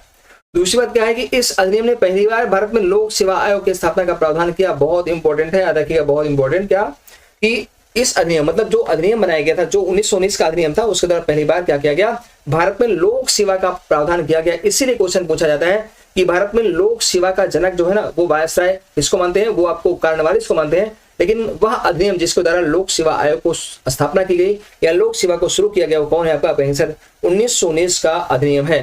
तो 1919 का जो अधिनियम है उसके द्वारा लोक सेवा आयोग की स्थापना का प्रावधान किया गया पूरी तरह से, ठीक है, इसको ध्यान रखिएगा। इसके बाद फिर एक पॉइंट और किया गया, क्या इसमें कहा गया कि जल्दी ही उत्तरदायी सरकार की स्थापना होगी। बहुत ध्यान से रखिएगा, इसमें क्या गया कि पहली बात तो सांप्रदायिक प्रतिनिधित्व ईसाइयों, एंग्लो इंडियन और सिखों तक बढ़ाया गया। पहले क्या था, मैंने कहा 1909 में आया था उसमें केवल मुसलमानों को दिया गया था, क्या केवल मुसलमानों को दिया गया था, लेकिन जो 1910 आपका होता है उसमें यह कोटा बढ़ाकर कहा गया ईसाइयों को भी अल्पसंख्यक माना गया, इंडियन सिखों को भी माना गया और एंग्लो इंडियन को माना गया। तो ईसाई, एंग्लो इंडियन और सिख इन तीनों को भी रिजर्व कोटा दिया गया और इनके लिए भी क्या बनाया गया, इनके लिए भी सीटें आरक्षित कर दी गई, ठीक,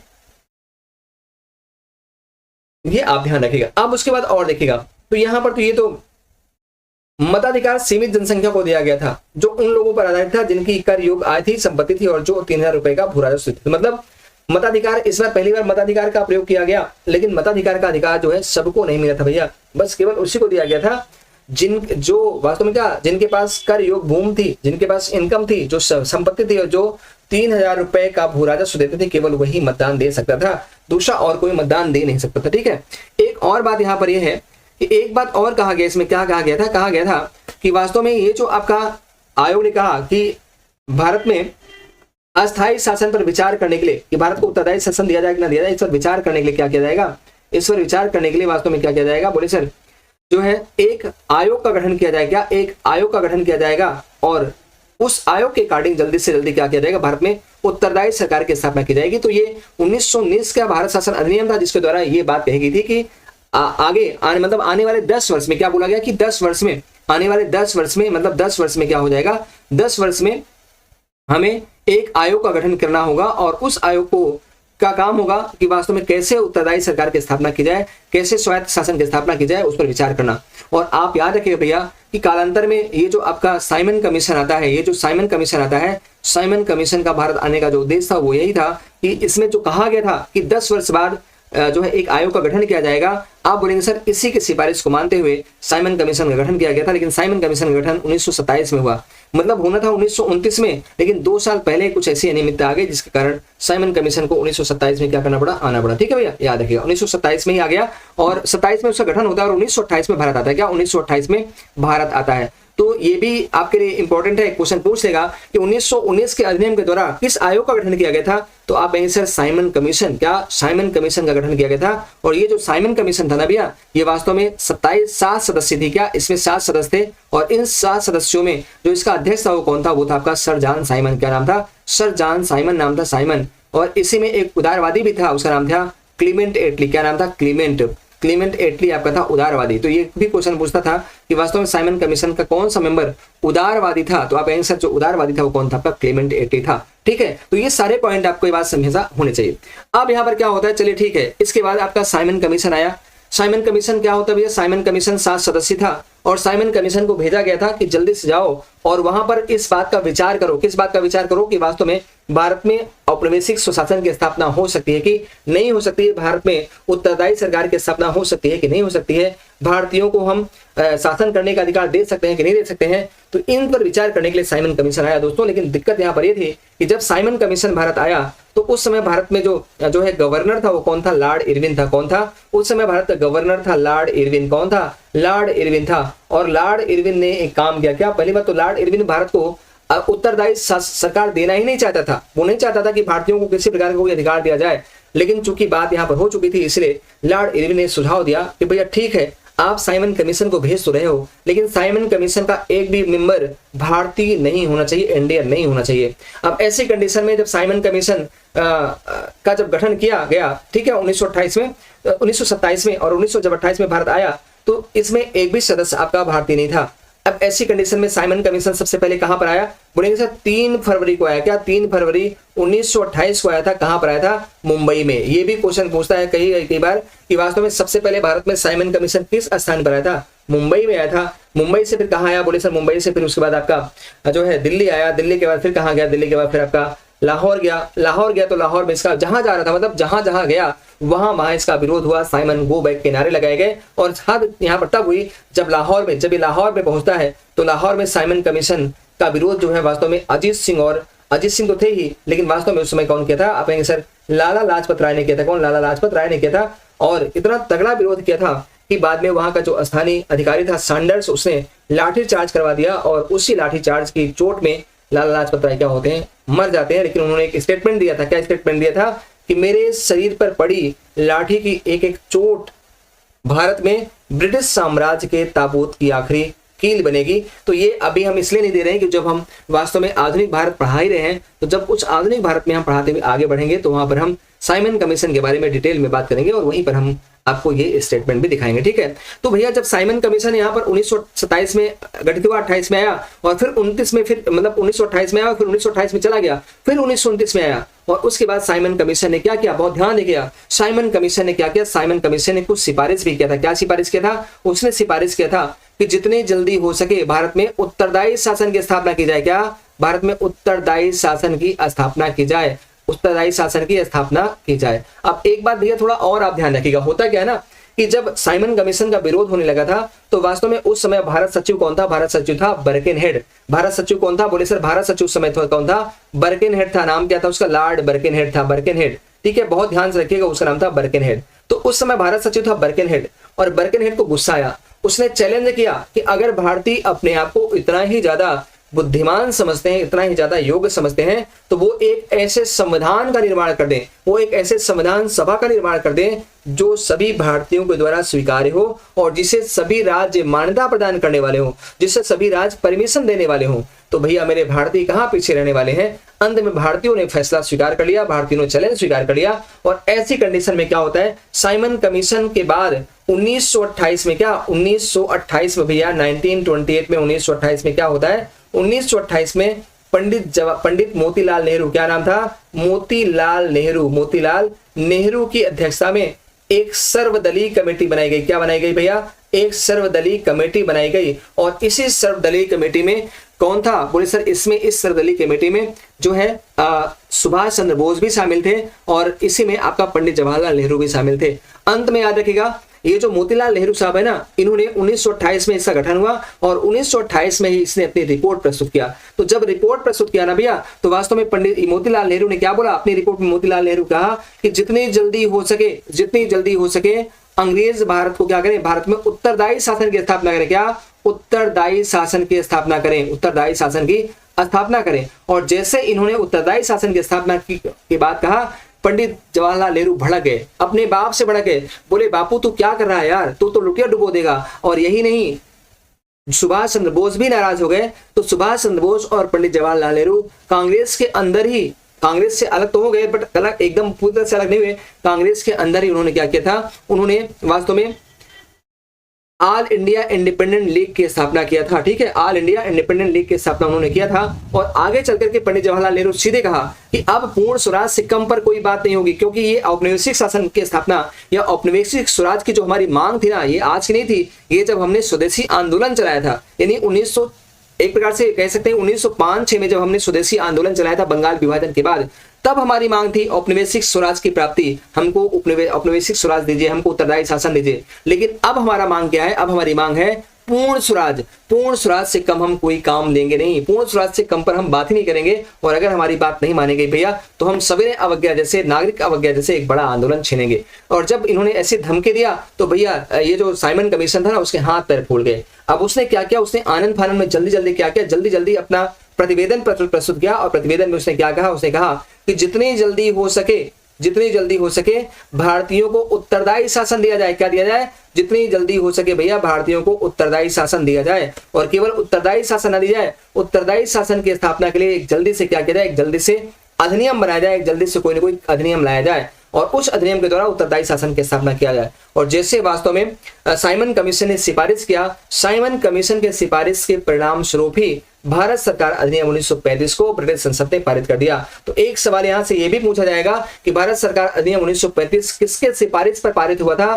किसने कहा था? तो आप कहेंगे सर वो कहा था साइमन कमीशन ने। किसने कहा था? साइमन कमीशन के सिफारिश पर ही ब्रिटिश संसद ने भारत सरकार अधिनियम 1935 पारित किया। और भैया मेरे याद रखिएगा कि ये जो भारत सरकार अधिनियम है 1935 है ना, ये वास्तव में सभी अधिनियमों में सबसे बड़ा है। क्या? सभी अधिनियमों में सबसे बड़ा है। सबसे बड़ा अधिनियम, आज तक का सबसे बड़ा अधिनियम जो था वो कौन था? भारत सरकार अधिनियम 1935 था। क्या क्या प्रावधान इसमें किए गए? बोले सर इसमें फिर से भारतीयों को लॉलीपॉप दिखाने की बात की गई। कौन सी लॉलीपॉप दिखाने की बात गई? जरा आप देखिए, सारे पॉइंट यहाँ पर आप देखेंगे कौन कौन से पॉइंट यहाँ पर स्थापित किए गए भैया। बोले सर नंबर 1 यहाँ पर ये हुआ था क्या कि पहली बात तो यहाँ पर ये हुआ कि जितने भी प्रांत थे, जितने भी मतलब 11 प्रांत टोटल पहले थे, 11 ब्रिटिश प्रांत होते थे, और उस ब्रिटिश प्रांतों में से 6 प्रांतों जो बंगाल, बंबई, मद्रास, असम, बिहार और संयुक्त प्रांत, यहाँ पर वास्तव में यहाँ पर कांग्रेस का शासन था। क्या था? यहाँ पर कांग्रेस की सरकार थी, कांग्रेस की सरकार थी। आगे जब आप आधुनिक भारत पढ़ोगे तो मैं आपको वहां पर 1937 का प्रांतीय चुनाव बताऊंगा, और 1937 के प्रांतीय चुनाव में जो टोटल 11 प्रांत थे ना, टोटल 11 प्रांत थे, उन 11 प्रांतों में से 5 प्रांतों में कांग्रेस को पूर्ण बहुमत मिला था। शुरुआत के 6 प्रांतों में पहले उसने सरकार बनाई थी और बाद में 2 प्रांतों में और सरकार बनाई थी। तो 11 प्रांतों में से टोटल 8 प्रांतों में किसकी सरकार बनी थी? कांग्रेस की बनी थी, अकेले कांग्रेस की बनी थी। ठीक है, तो ये सारी बातें बात की हैं, हम बाद में चर्चा करेंगे। अभी आपको सिर्फ यहाँ पर ये देखना है। अब यहाँ पर भैया क्या होता है? अब यहाँ पर क्या हुआ? तो आप कहेंगे सर यहाँ पर पहला काम तो हुआ कि चलो ठीक है, 6 प्रांतों में द्विसदनीय व्यवस्था लागू की। नंबर 2 क्या हुआ? प्रांतों में विधानमंडल का विस्तार किया गया। लेकिन ये बहुत इंपॉर्टेंट सवाल नहीं है। नंबर 4 क्या हुआ? आप यहाँ पर आओ। यहाँ पर अधिनियम के अनुसार शक्तियों को संघीय सूची, मतलब यहाँ पर क्या हुआ? यहाँ पर शक्तियों का बंटवारा किया गया। यहाँ पर जो शक्तियां थी उसको संघीय सूची, प्रांतीय सूची और समवर्ती सूची में विभाजित कर दिया। क्या मतलब यहाँ पर ये कहा गया कि जो आपका ये जो 1935 का अधिनियम था, इसके द्वारा शक्तियों का विभाजन किया गया। और शक्तियों का विभाजन किसमें किया गया? आप 3 सूचियों में, संघीय सूची, प्रांत सूची और राज्य समवर्ती सूची। संघीय सूची पर जो वास्तव में जो मतलब जो सरकार थी, जो संघीय सरकार थी, जो गवर्नर थी, वो जो वायसराय थी, वो बना सकती थी। प्रांतीय सूची में जो प्रांतीय विधानमंडल में सरकारें थी, जैसे हमने कहा ना 6 प्रांतों में कांग्रेस की सरकार थी, तो जो सरकारें थी वो सरकारें बना सकती थी। और समवर्ती सूची का मतलब होता है इसमें दोनों को अधिकार था। गवर्नर की कार्यकारिणी भी कानून बना सकती थी और प्रांतीय सरकार भी कानून बना सकते थे। लेकिन जब कभी टकराव की स्थिति आता तो हमेशा गवर्नर जनरल की कार्यकारिणी ही होती। ठीक है, और एक और बात ध्यान रखिए भैया, इसमें जो अवशिष्ट शक्तियां थी, इसमें जो अवशिष्ट शक्तियां थी, अवशिष्ट शक्तियां किसको दे दी गई? अवशिष्ट शक्तियां वास्तव में गवर्नर जनरल को दी गई। किसको दी गई? गवर्नर जनरल को दी गई। तो ये सारी बात ध्यान रखिएगा। शक्तियों को 3 में बांटा गया, संघीय सूची, प्रांतीय सूची और समवर्ती सूची। लेकिन कुछ बाद में अवशिष्ट शक्तियां थी और उस अवशिष्ट शक्तियां किसको दी गई? गवर्नर जनरल को दी गई। अब इसके बाद एक इंपॉर्टेंट सवाल और आता है। क्या आता है जरा देखिएगा। वास्तव में 1935 के भारत शासन अधिनियम के द्वारा क्या कहा गया? प्रांतों में द्वैध शासन को समाप्त किया गया। मतलब 1919 के द्वारा प्रांतों में जिस द्वैध शासन व्यवस्था को लागू किया गया था, उसे 1935 के द्वारा कहां पर लागू कर दिया गया? बोले सर केंद्र में लगा दिया। कहां पर? केंद्र में। प्रांत से समाप्त कर दिया गया, प्रांत से समाप्त, और कहां पर लगाया गया?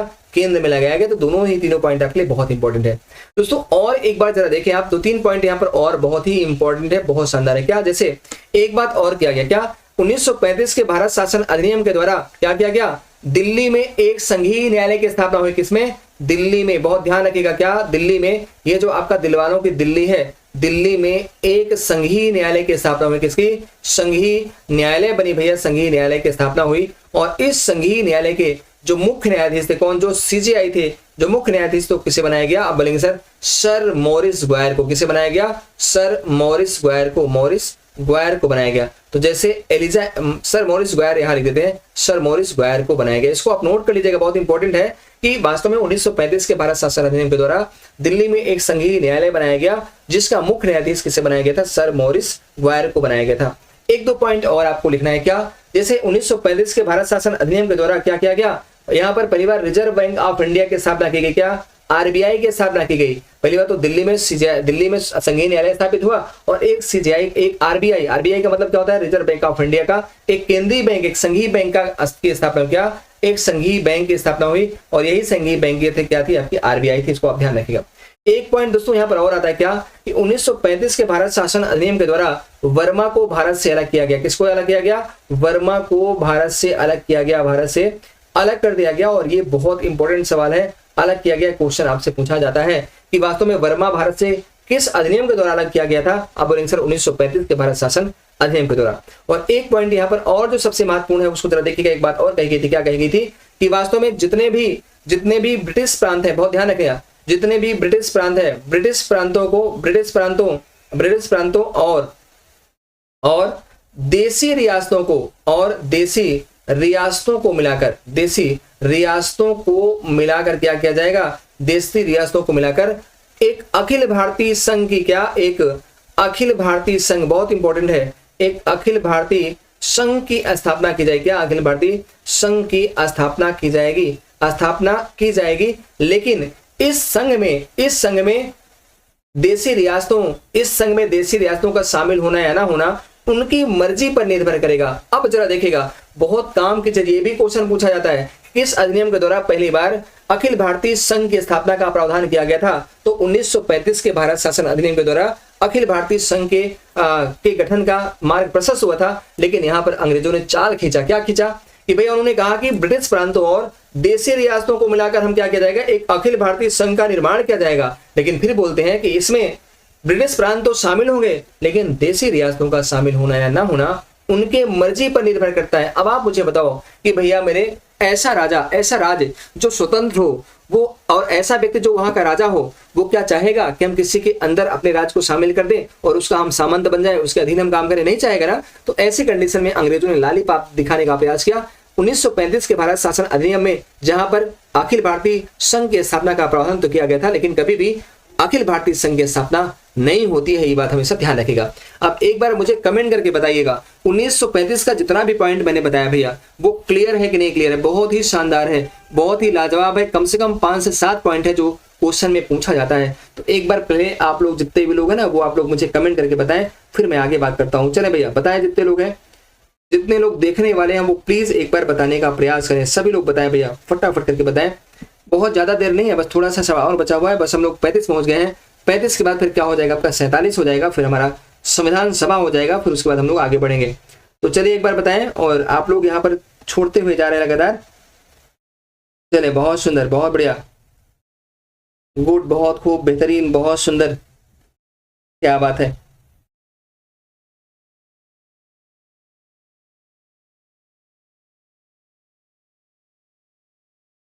ओके,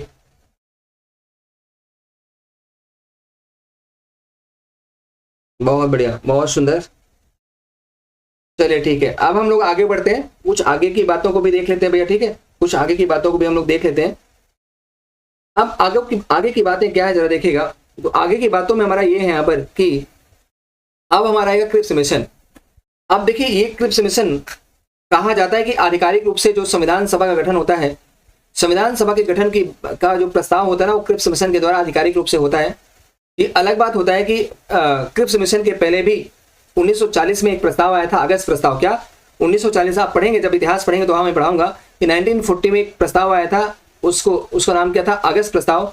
8 अगस्त 1940 को क्या आया था, अगस्त प्रस्ताव। और इस अगस्त प्रस्ताव को लाया कौन था, बोले सर? उस समय का जो वायसराय था, नाम क्या था, लॉर्ड लिनलिथगो। क्या नाम था, लॉर्ड लिनलिथगो, ठीक है, ये आया था। अब एक बात देखिए कि आखिर इसने चालबाजी क्या किया।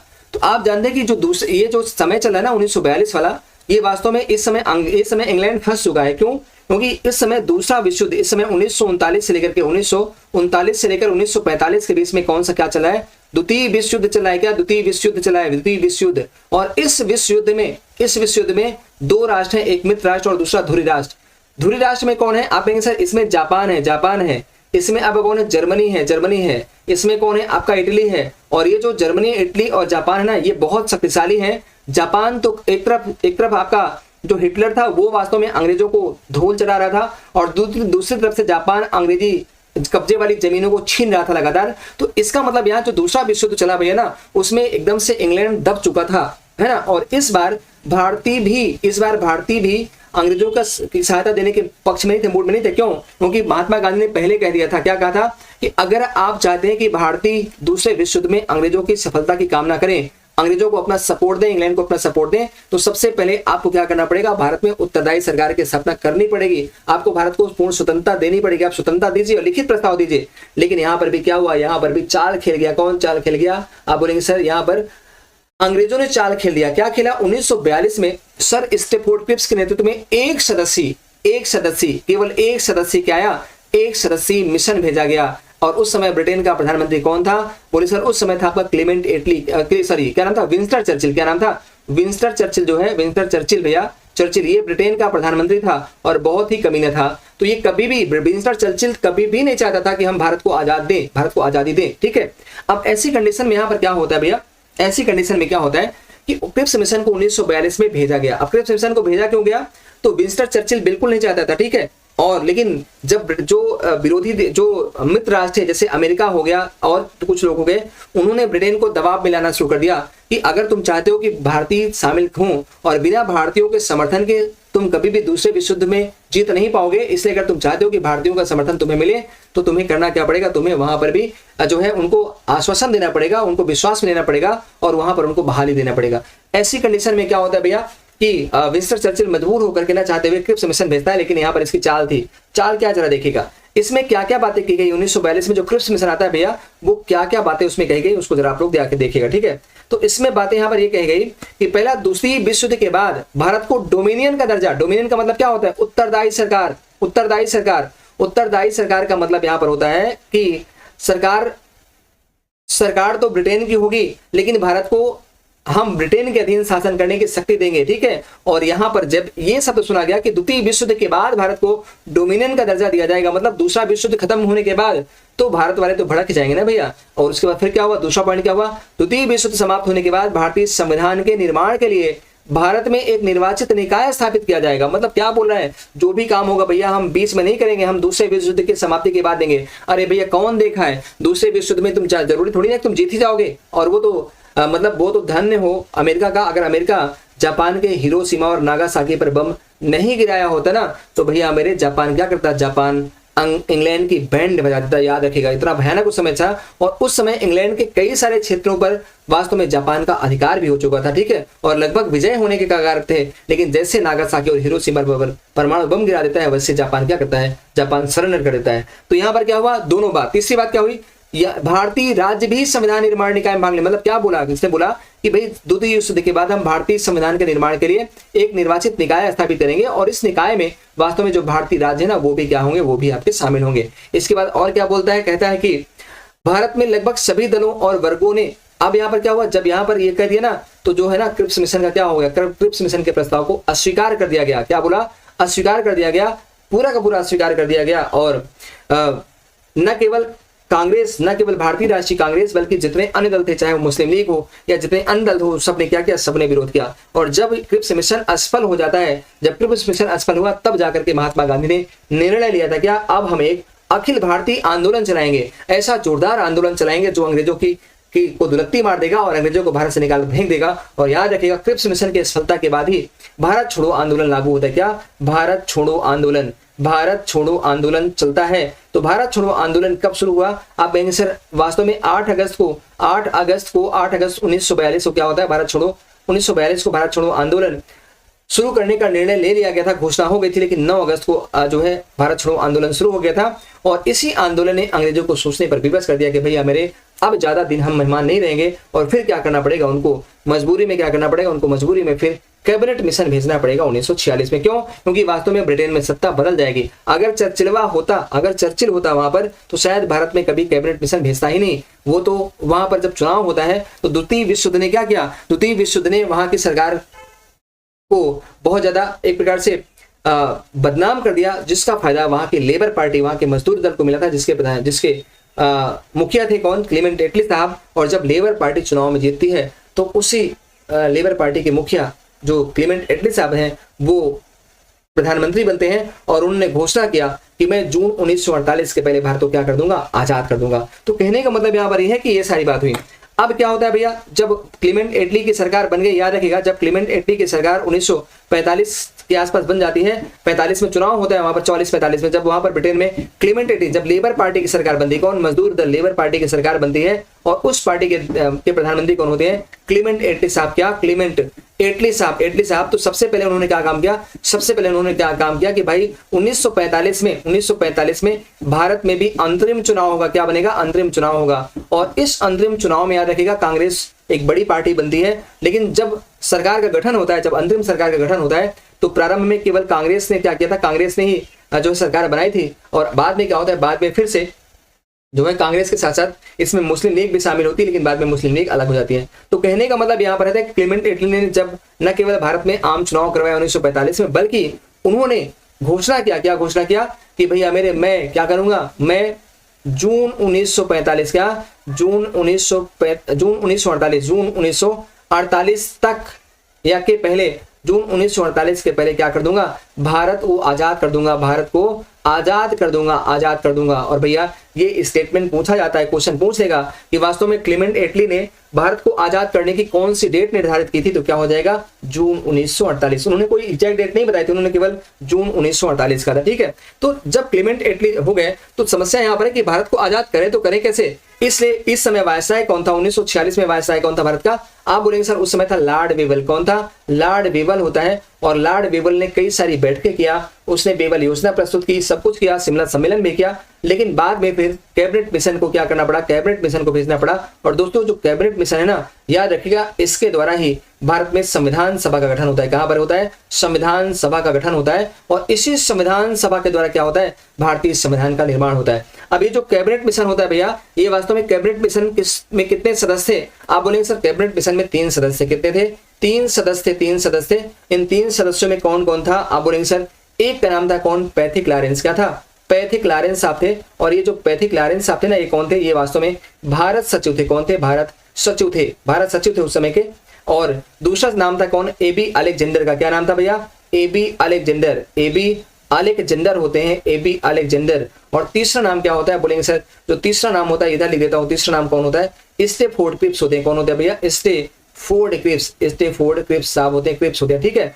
अब याद रखिएगा ये तो भारत सचिव होते हैं पैथिक लॉरेंस, लेकिन एबी अलेक्जेंडर क्या होता है, बोले सर ये नौसेना का प्रमुख होता है। क्या होता है, नौसेना का प्रमुख होता है, नौसेना मंत्री होता है। और जो स्टेफोर्ड क्रिप्स होते हैं वो वास्तव में व्यापार बोर्ड के अध्यक्ष होते हैं। कौन, ट्रेड, है ना, ट्रेड बोर्ड के अध्यक्ष होते हैं। क्या होते हैं भैया, ट्रेड बोर्ड के अध्यक्ष होते हैं, ट्रेड बोर्ड के अध्यक्ष होते हैं, बोर्ड के अध्यक्ष होते हैं, ठीक, अध्यक्ष होते हैं। तो यहाँ पर ये कैबिनेट मिशन का अध्यक्ष कौन होता है, तो आप बोलेंगे सर कैबिनेट मिशन का अध्यक्ष होता है पैथिक लॉरेंस। से भी क्वेश्चन पूछता है कि कैबिनेट मिशन का अध्यक्ष कौन था, कैबिनेट मिशन किसके अध्यक्षता में भेजा गया था, तो कैबिनेट मिशन का अध्यक्ष कौन था, बोलेंगे सर भारत सचिव।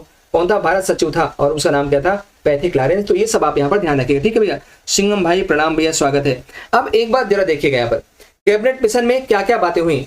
तो कैबिनेट मिशन ने क्या किया भैया, आप बोलेंगे सर कैबिनेट मिशन में बात यहाँ पर होती है कि नंबर 1 यहाँ पर हुआ कि पहली बात यहाँ पर किया गया क्या कि जो भारतीय रियासतें और ब्रिटिश प्रांत है, क्या भारतीय रियासतें और ब्रिटिश प्रांत मिलकर भारत संघ का निर्माण करेंगे। इसमें पहली बात क्या की गई कि वास्तव में जो भारतीय रियासतें हैं और जो ब्रिटिश प्रांत हैं वो मिलकर भारत संघ का निर्माण करेंगे, मतलब अखिल भारतीय संघ का निर्माण करेंगे। दूसरा, 389 सदस्यों वाली एक संविधान सभा की स्थापना होगी, और वो सदस्य कहाँ के होंगे, केवल और केवल भारत के होंगे, भारत से बाहर नहीं होंगे, बल्कि केवल भारतीयों से मिलकर 389। अभी 389 में क्या होगा, इन 389 में वास्तव में ब्रिटिश प्रांत भी होंगे और साथ साथ देसी रियासत भी होंगे। तो ब्रिटिश प्रांत और देसी रियासतों से जो सदस्य होंगे 389, इनसे मिलकर क्या होगी, एक संविधान सभा होगी। अब इस सदस्य आएंगे कहां पर, तो बोलेंगे सर इनका निर्वाचन होगा। क्या, इनका निर्वाचन होगा। अब क्या बोलेंगे, प्रमुख राजनीतिक दलों पे 14 सदस्य अंतरिम सरकार बनाएंगे। उसमें कहा गया कि वास्तव में केवल यही नहीं होगा, बल्कि उन्होंने कहा कि भाई हमने घोषणा तो कर दिया कि 1948 तक हम जो है क्या करेंगे, भारत को आजाद कर देंगे, लेकिन हम किसको सौंपेंगे, कौन शासन चलाएगा। तो इसलिए शासन चलाने के लिए क्या बोला कि जो भारतीय राजनीतिक दल हैं उसमें कांग्रेस भी है, उसमें आपके मुस्लिम लीग भी है, उसमें अन्य दल हैं, उनके 14 सदस्य क्या मिलेंगे, 14 सदस्य मिलकर क्या बनाएंगे, अंतरिम सरकार बनाएंगे। और दोस्तों याद रखिएगा कि इसी के परिणाम स्वरूप जो अंतरिम सरकार बनती है, उस अंतरिम सरकार के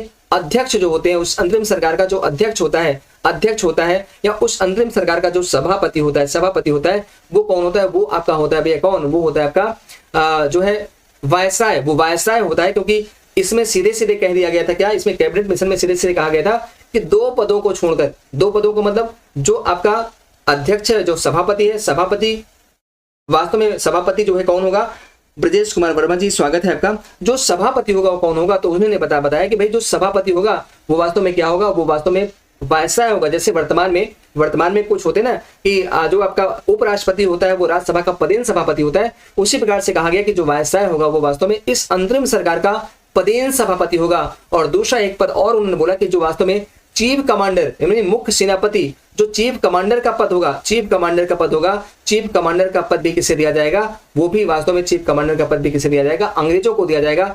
आपको नहीं मिलेगा। और याद रखिएगा जब भारत छोड़ो आंदोलन चल रहा था दोस्तों, उस समय जो वायसराय था वो कौन था, वो लिलिथिको था। लेकिन उस समय जो वास्तव में क्या था, जो प्रधान सेनापति था, मुख्य सेनापति था, वो कौन था आपका, वो उस समय आपका लॉर्ड वीवेल था। यही लॉर्ड वीवेल जो लिलिथिको के बाद बनता है, ठीक है। तो अब यहाँ पर क्या बनता है, यहाँ पर तो दो पद को निकाल दिया कि भाई दोनों पद अंग्रेजों के पास होंगे, चीफ कमांडर का और दूसरा अध्यक्ष या सभापति का।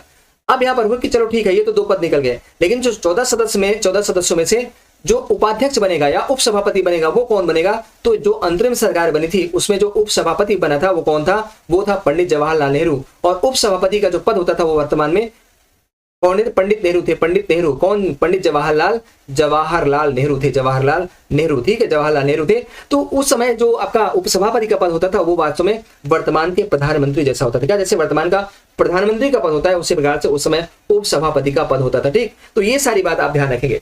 अब उसके बाद क्या होता है दोस्तों, ये बात हो गई। फिर क्या बोले, संविधान सभा नाम से एक प्रतिनिधि निकाय का गठन होगा। वही जो उन्होंने कहा कि 389 सदस्यों वाली एक संविधान सभा बनेगी। संविधान तैयार होने तक संविधान सभा डोमिनियन विधानमंडल के रूप में काम करेगी। मतलब बोले जब तक संविधान तैयार सभा बन नहीं जाती, जब तक संविधान तैयार नहीं हो जाता, तब तक जो संविधान सभा होगी वो डोमिनियन विधानमंडल के रूप में काम करेगी। मतलब वो लोकसभा का काम करेगी। क्या, वो लोकसभा का काम करेगी। और यही कारण है कि आपने देखा होगा कि वास्तव में जो आपकी संविधान सभा होती है, संविधान सभा के दो कार्य होते हैं। दिन में क्या होता है, दिन में जो संविधान सभा काम करती है, दिन में वो क्या काम करती है, दिन में तो पूरा का पूरा वो संविधान निर्माण का काम करती है। लेकिन जब रात में काम करती है तो वो वास्तव में लोकसभा का काम करती है, लोकसभा का। तो रात में उसके अध्यक्ष कौन बनते थे, आप कहेंगे सर उसके अध्यक्ष बनते थे जीवी मावलंकर। क्या बनते थे, जीवी मावलंकर होते थे, जीवी मावलंकर साहब होते थे। और दिन में उसकी अध्यक्षता कौन करते थे, डॉक्टर राजेंद्र प्रसाद साहब। कौन, डॉक्टर राजेंद्र प्रसाद, जो कि संविधान सभा के अध्यक्ष, पहले निर्वाचित अध्यक्ष चुने गए थे। ये अलग बात है कि संविधान सभा के पहले अध्यक्ष डॉक्टर सच्चिदानंद सिन्हा थे, लेकिन वो मनोनीत थे। जो निर्वाचित हुए थे वो कौन थे, आपके अस्थायी रूप से निर्वाचित थे, कौन थे, डॉक्टर राजेंद्र प्रसाद, ठीक है। तो ये काम किया गया। उसके बाद फिर क्या हुआ भैया, और क्या बातें कही गई उसमें, आप बोलेंगे सर उसमें और बातें ये कही गई कि संविधान निर्माण होने तक भारत का प्रशासन भारत सरकार अधिनियम 1935 के अनुसार किया जाएगा। मतलब इसमें स्पष्ट कहा गया था कि जब तक संविधान का निर्माण नहीं होता तब तक वास्तव में जो भारत का शासन चलाया जाएगा वो किसके अनुसार होगा, वो चलाया जाएगा भैया क्या, 1935 के भारत शासन अधिनियम के अकॉर्डिंग चलाया जाएगा, ठीक है। तो ये सारे प्रावधान किसमें हो गए, ये सारे प्रावधान भैया ये किए गए थे किसमें, ये किए गए थे आपके जो है कैबिनेट मिशन के द्वारा। अब इसके बाद फिर हम आगे बढ़ते हैं और कुछ बातें और देखिए। एक और आपका दिया है 1947 वाला, उसको जरा देख लें एक बार। 1947 का क्या, 1947 का क्या होता है जरा देखें। 1947 में क्या होता है, अब यहाँ पर क्या होता है, क्लीमेंट एटली ने किसको भेजा, क्लीमेंट एटली ने वेवल के स्थान पर किसे भेजा, माउंटबेटन, लॉर्ड माउंटबेटन को भेजा। क्या, लॉर्ड माउंटबेटन साहब को भेजा, माउंटबेटन को भेज दिया, ठीक है। अब लॉर्ड माउंटबेटन साहब आ गए, ठीक है। लॉर्ड माउंटबेटन याद रखिएगा भारत के एक प्रकार से भारत के अंतिम क्या थे, भारत के अंतिम वायसराय के रूप में काम कर रहे थे। और ये स्वतंत्र भारत के पहले गवर्नर जनरल भी बनते कौन, लॉर्ड माउंटबेटन, ठीक है। तो इनको इसलिए भेजा गया था कि आप जाइए और वास्तव में भारत को आपको आजादी देना है तो सब कुछ आप अध्ययन करिए और भारत और पाकिस्तान को जैसे भी है सारी समस्याओं का निपटान करते हुए आपका काम है भारत को आजादी देना। अब यहाँ पर क्या होता है, माउंटबेटन ने भारत को कैसी आजादी दी जाए, क्योंकि पाकिस्तान की मांग के लिए जिन्ना अड़ा हुआ था। और आप जानते हैं कि जब कैबिनेट मिशन आया था ना, तो कैबिनेट मिशन जिन्ना से भी मिला था और जिन्ना ने कहा था कि भाई मुझे पाकिस्तान दो, मुझे पृथक पाकिस्तान दो। लेकिन कैबिनेट मिशन ने उसकी मांग को मना कर दिया कि भैया मैं तुम्हें पृथक पाकिस्तान दूंगा ही नहीं, केवल एक संविधान सभा बनेगी और भारत का निर्माण करेगी, भारत का संविधान होगा। और जब जिन्ना को लगा कि यार मेरा पाकिस्तान अधूरा रह जाएगा, पाकिस्तान की मांग अधूरी रह जाएगी, तो उसने प्रत्यक्ष कार्यवाही दिवस की घोषणा कर दिया था, डायरेक्ट एक्शन डे की घोषणा कर दिया था दोस्तों। और डायरेक्ट एक्शन डे वो क्या था, वो एक प्रकार से जो है सांप्रदायिक दंगे का रूप लिया था। और दंगा इतना भयानक था कि पश्चिम बंगाल, मुंबई और इन क्षेत्रों को में इतना दंगा फैला कि लाखों लोग दंगे की चपेट हो गए, लाखों लोग मारे गए, लाखों हिंदू और लाखों मुस्लिम क्या हो गए, इस दंगे में मारे गए थे, ठीक है। तो ये हम बाद में आपसे बात करेंगे, इसके बारे में हम लोग चर्चा बाद में करेंगे, जब इतिहास पढ़ाएंगे तो वहां पर इन सारी चीजों के बारे में बात करेंगे कि भाई डायरेक्ट एक्शन डे कब किया गया, कैसे किया गया। 16 अगस्त 1946 को घोषणा हुई थी, लेकिन उसके बारे में हम लोग बाद में बात करेंगे। अब बात आती है कि माउंटबेटन योजना जो है ना, माउंटबेटन योजना में क्या क्या बातें हुई। तो माउंटबेटन योजना प्रस्तुत किसने किया, लॉर्ड माउंटबेटन ने प्रस्तुत किया। और इसे हम क्या बोलते हैं, इसे हम भारतीय स्वतंत्रता अधिनियम 1947 भी कहते हैं। उद्देश्य क्या था, भारत को आजादी देना। अब यहाँ पर क्या क्या बातें हुई, तो आप बोलेंगे इसमें पहला प्रावधान तो ये हुआ कि ब्रिटिश भारत का विभाजन 15 हो गया। क्या हुआ, ब्रिटिश भारत का विभाजन 15 अगस्त 1947 को भारत और पाकिस्तान में हो गया। मतलब बंटवारा असंभावी हो गया, बंटवारा हो गया। माउंटबेटन में सबसे मिला, लेकिन बाद में जब जिन्ना अड़ गया तो भारत को बांटने के सिवा और कोई विकल्प नहीं हुआ, इसलिए भारत का विभाजन पहली बार हो गया। ठीक है, भारत और पाकिस्तान के बीच में। दूसरी बात यहाँ पर क्या होती है दोस्तों, दूसरी बात हुई कि संविधान सभा को पूर्ण विधायी अधिकार प्रदान कर दिए गए। तीसरी बात थी दोनों प्रांतों और राज्यों में क्या की गई, सरकारें स्थापित की गई थी। अब यहाँ पर ये बातें हुई, ये तो आपका चलो ठीक है, भारत आजाद हो गया, भारत बढ़ गया, और 14 अगस्त को पाकिस्तान, 14 अगस्त 1947 को पाकिस्तान क्या हुआ, पाकिस्तान वास्तव में आजाद हो गया। और 15 अगस्त 1947 को जो है भारत ने अपनी आजादी दिया। लेकिन याद रखिएगा, जब भारत पाकिस्तान आजाद होते हैं तो पाकिस्तान के जो पहले वजीर आजम बनते, क्या पहले वजीर आजम बनते, पहले वजीर आजम बनते भैया, वजीर आजम, वो कौन बनता है, आप बोलेंगे सर पहला जो वायसराय या पहला गवर्नर बनता है जनरल, वहां का पहला गवर्नर जनरल बनता है कौन, आप कहेंगे सर जिन्ना बनता है, कौन, जिन्ना बनेगा। और पाकिस्तान का पहला प्रधानमंत्री कौन बनता है, आप बोलेंगे सर लियाकत अली, कौन बनता है, लियाकत अली बनता है, लियाकत अली। ठीक है, याद रखेंगे।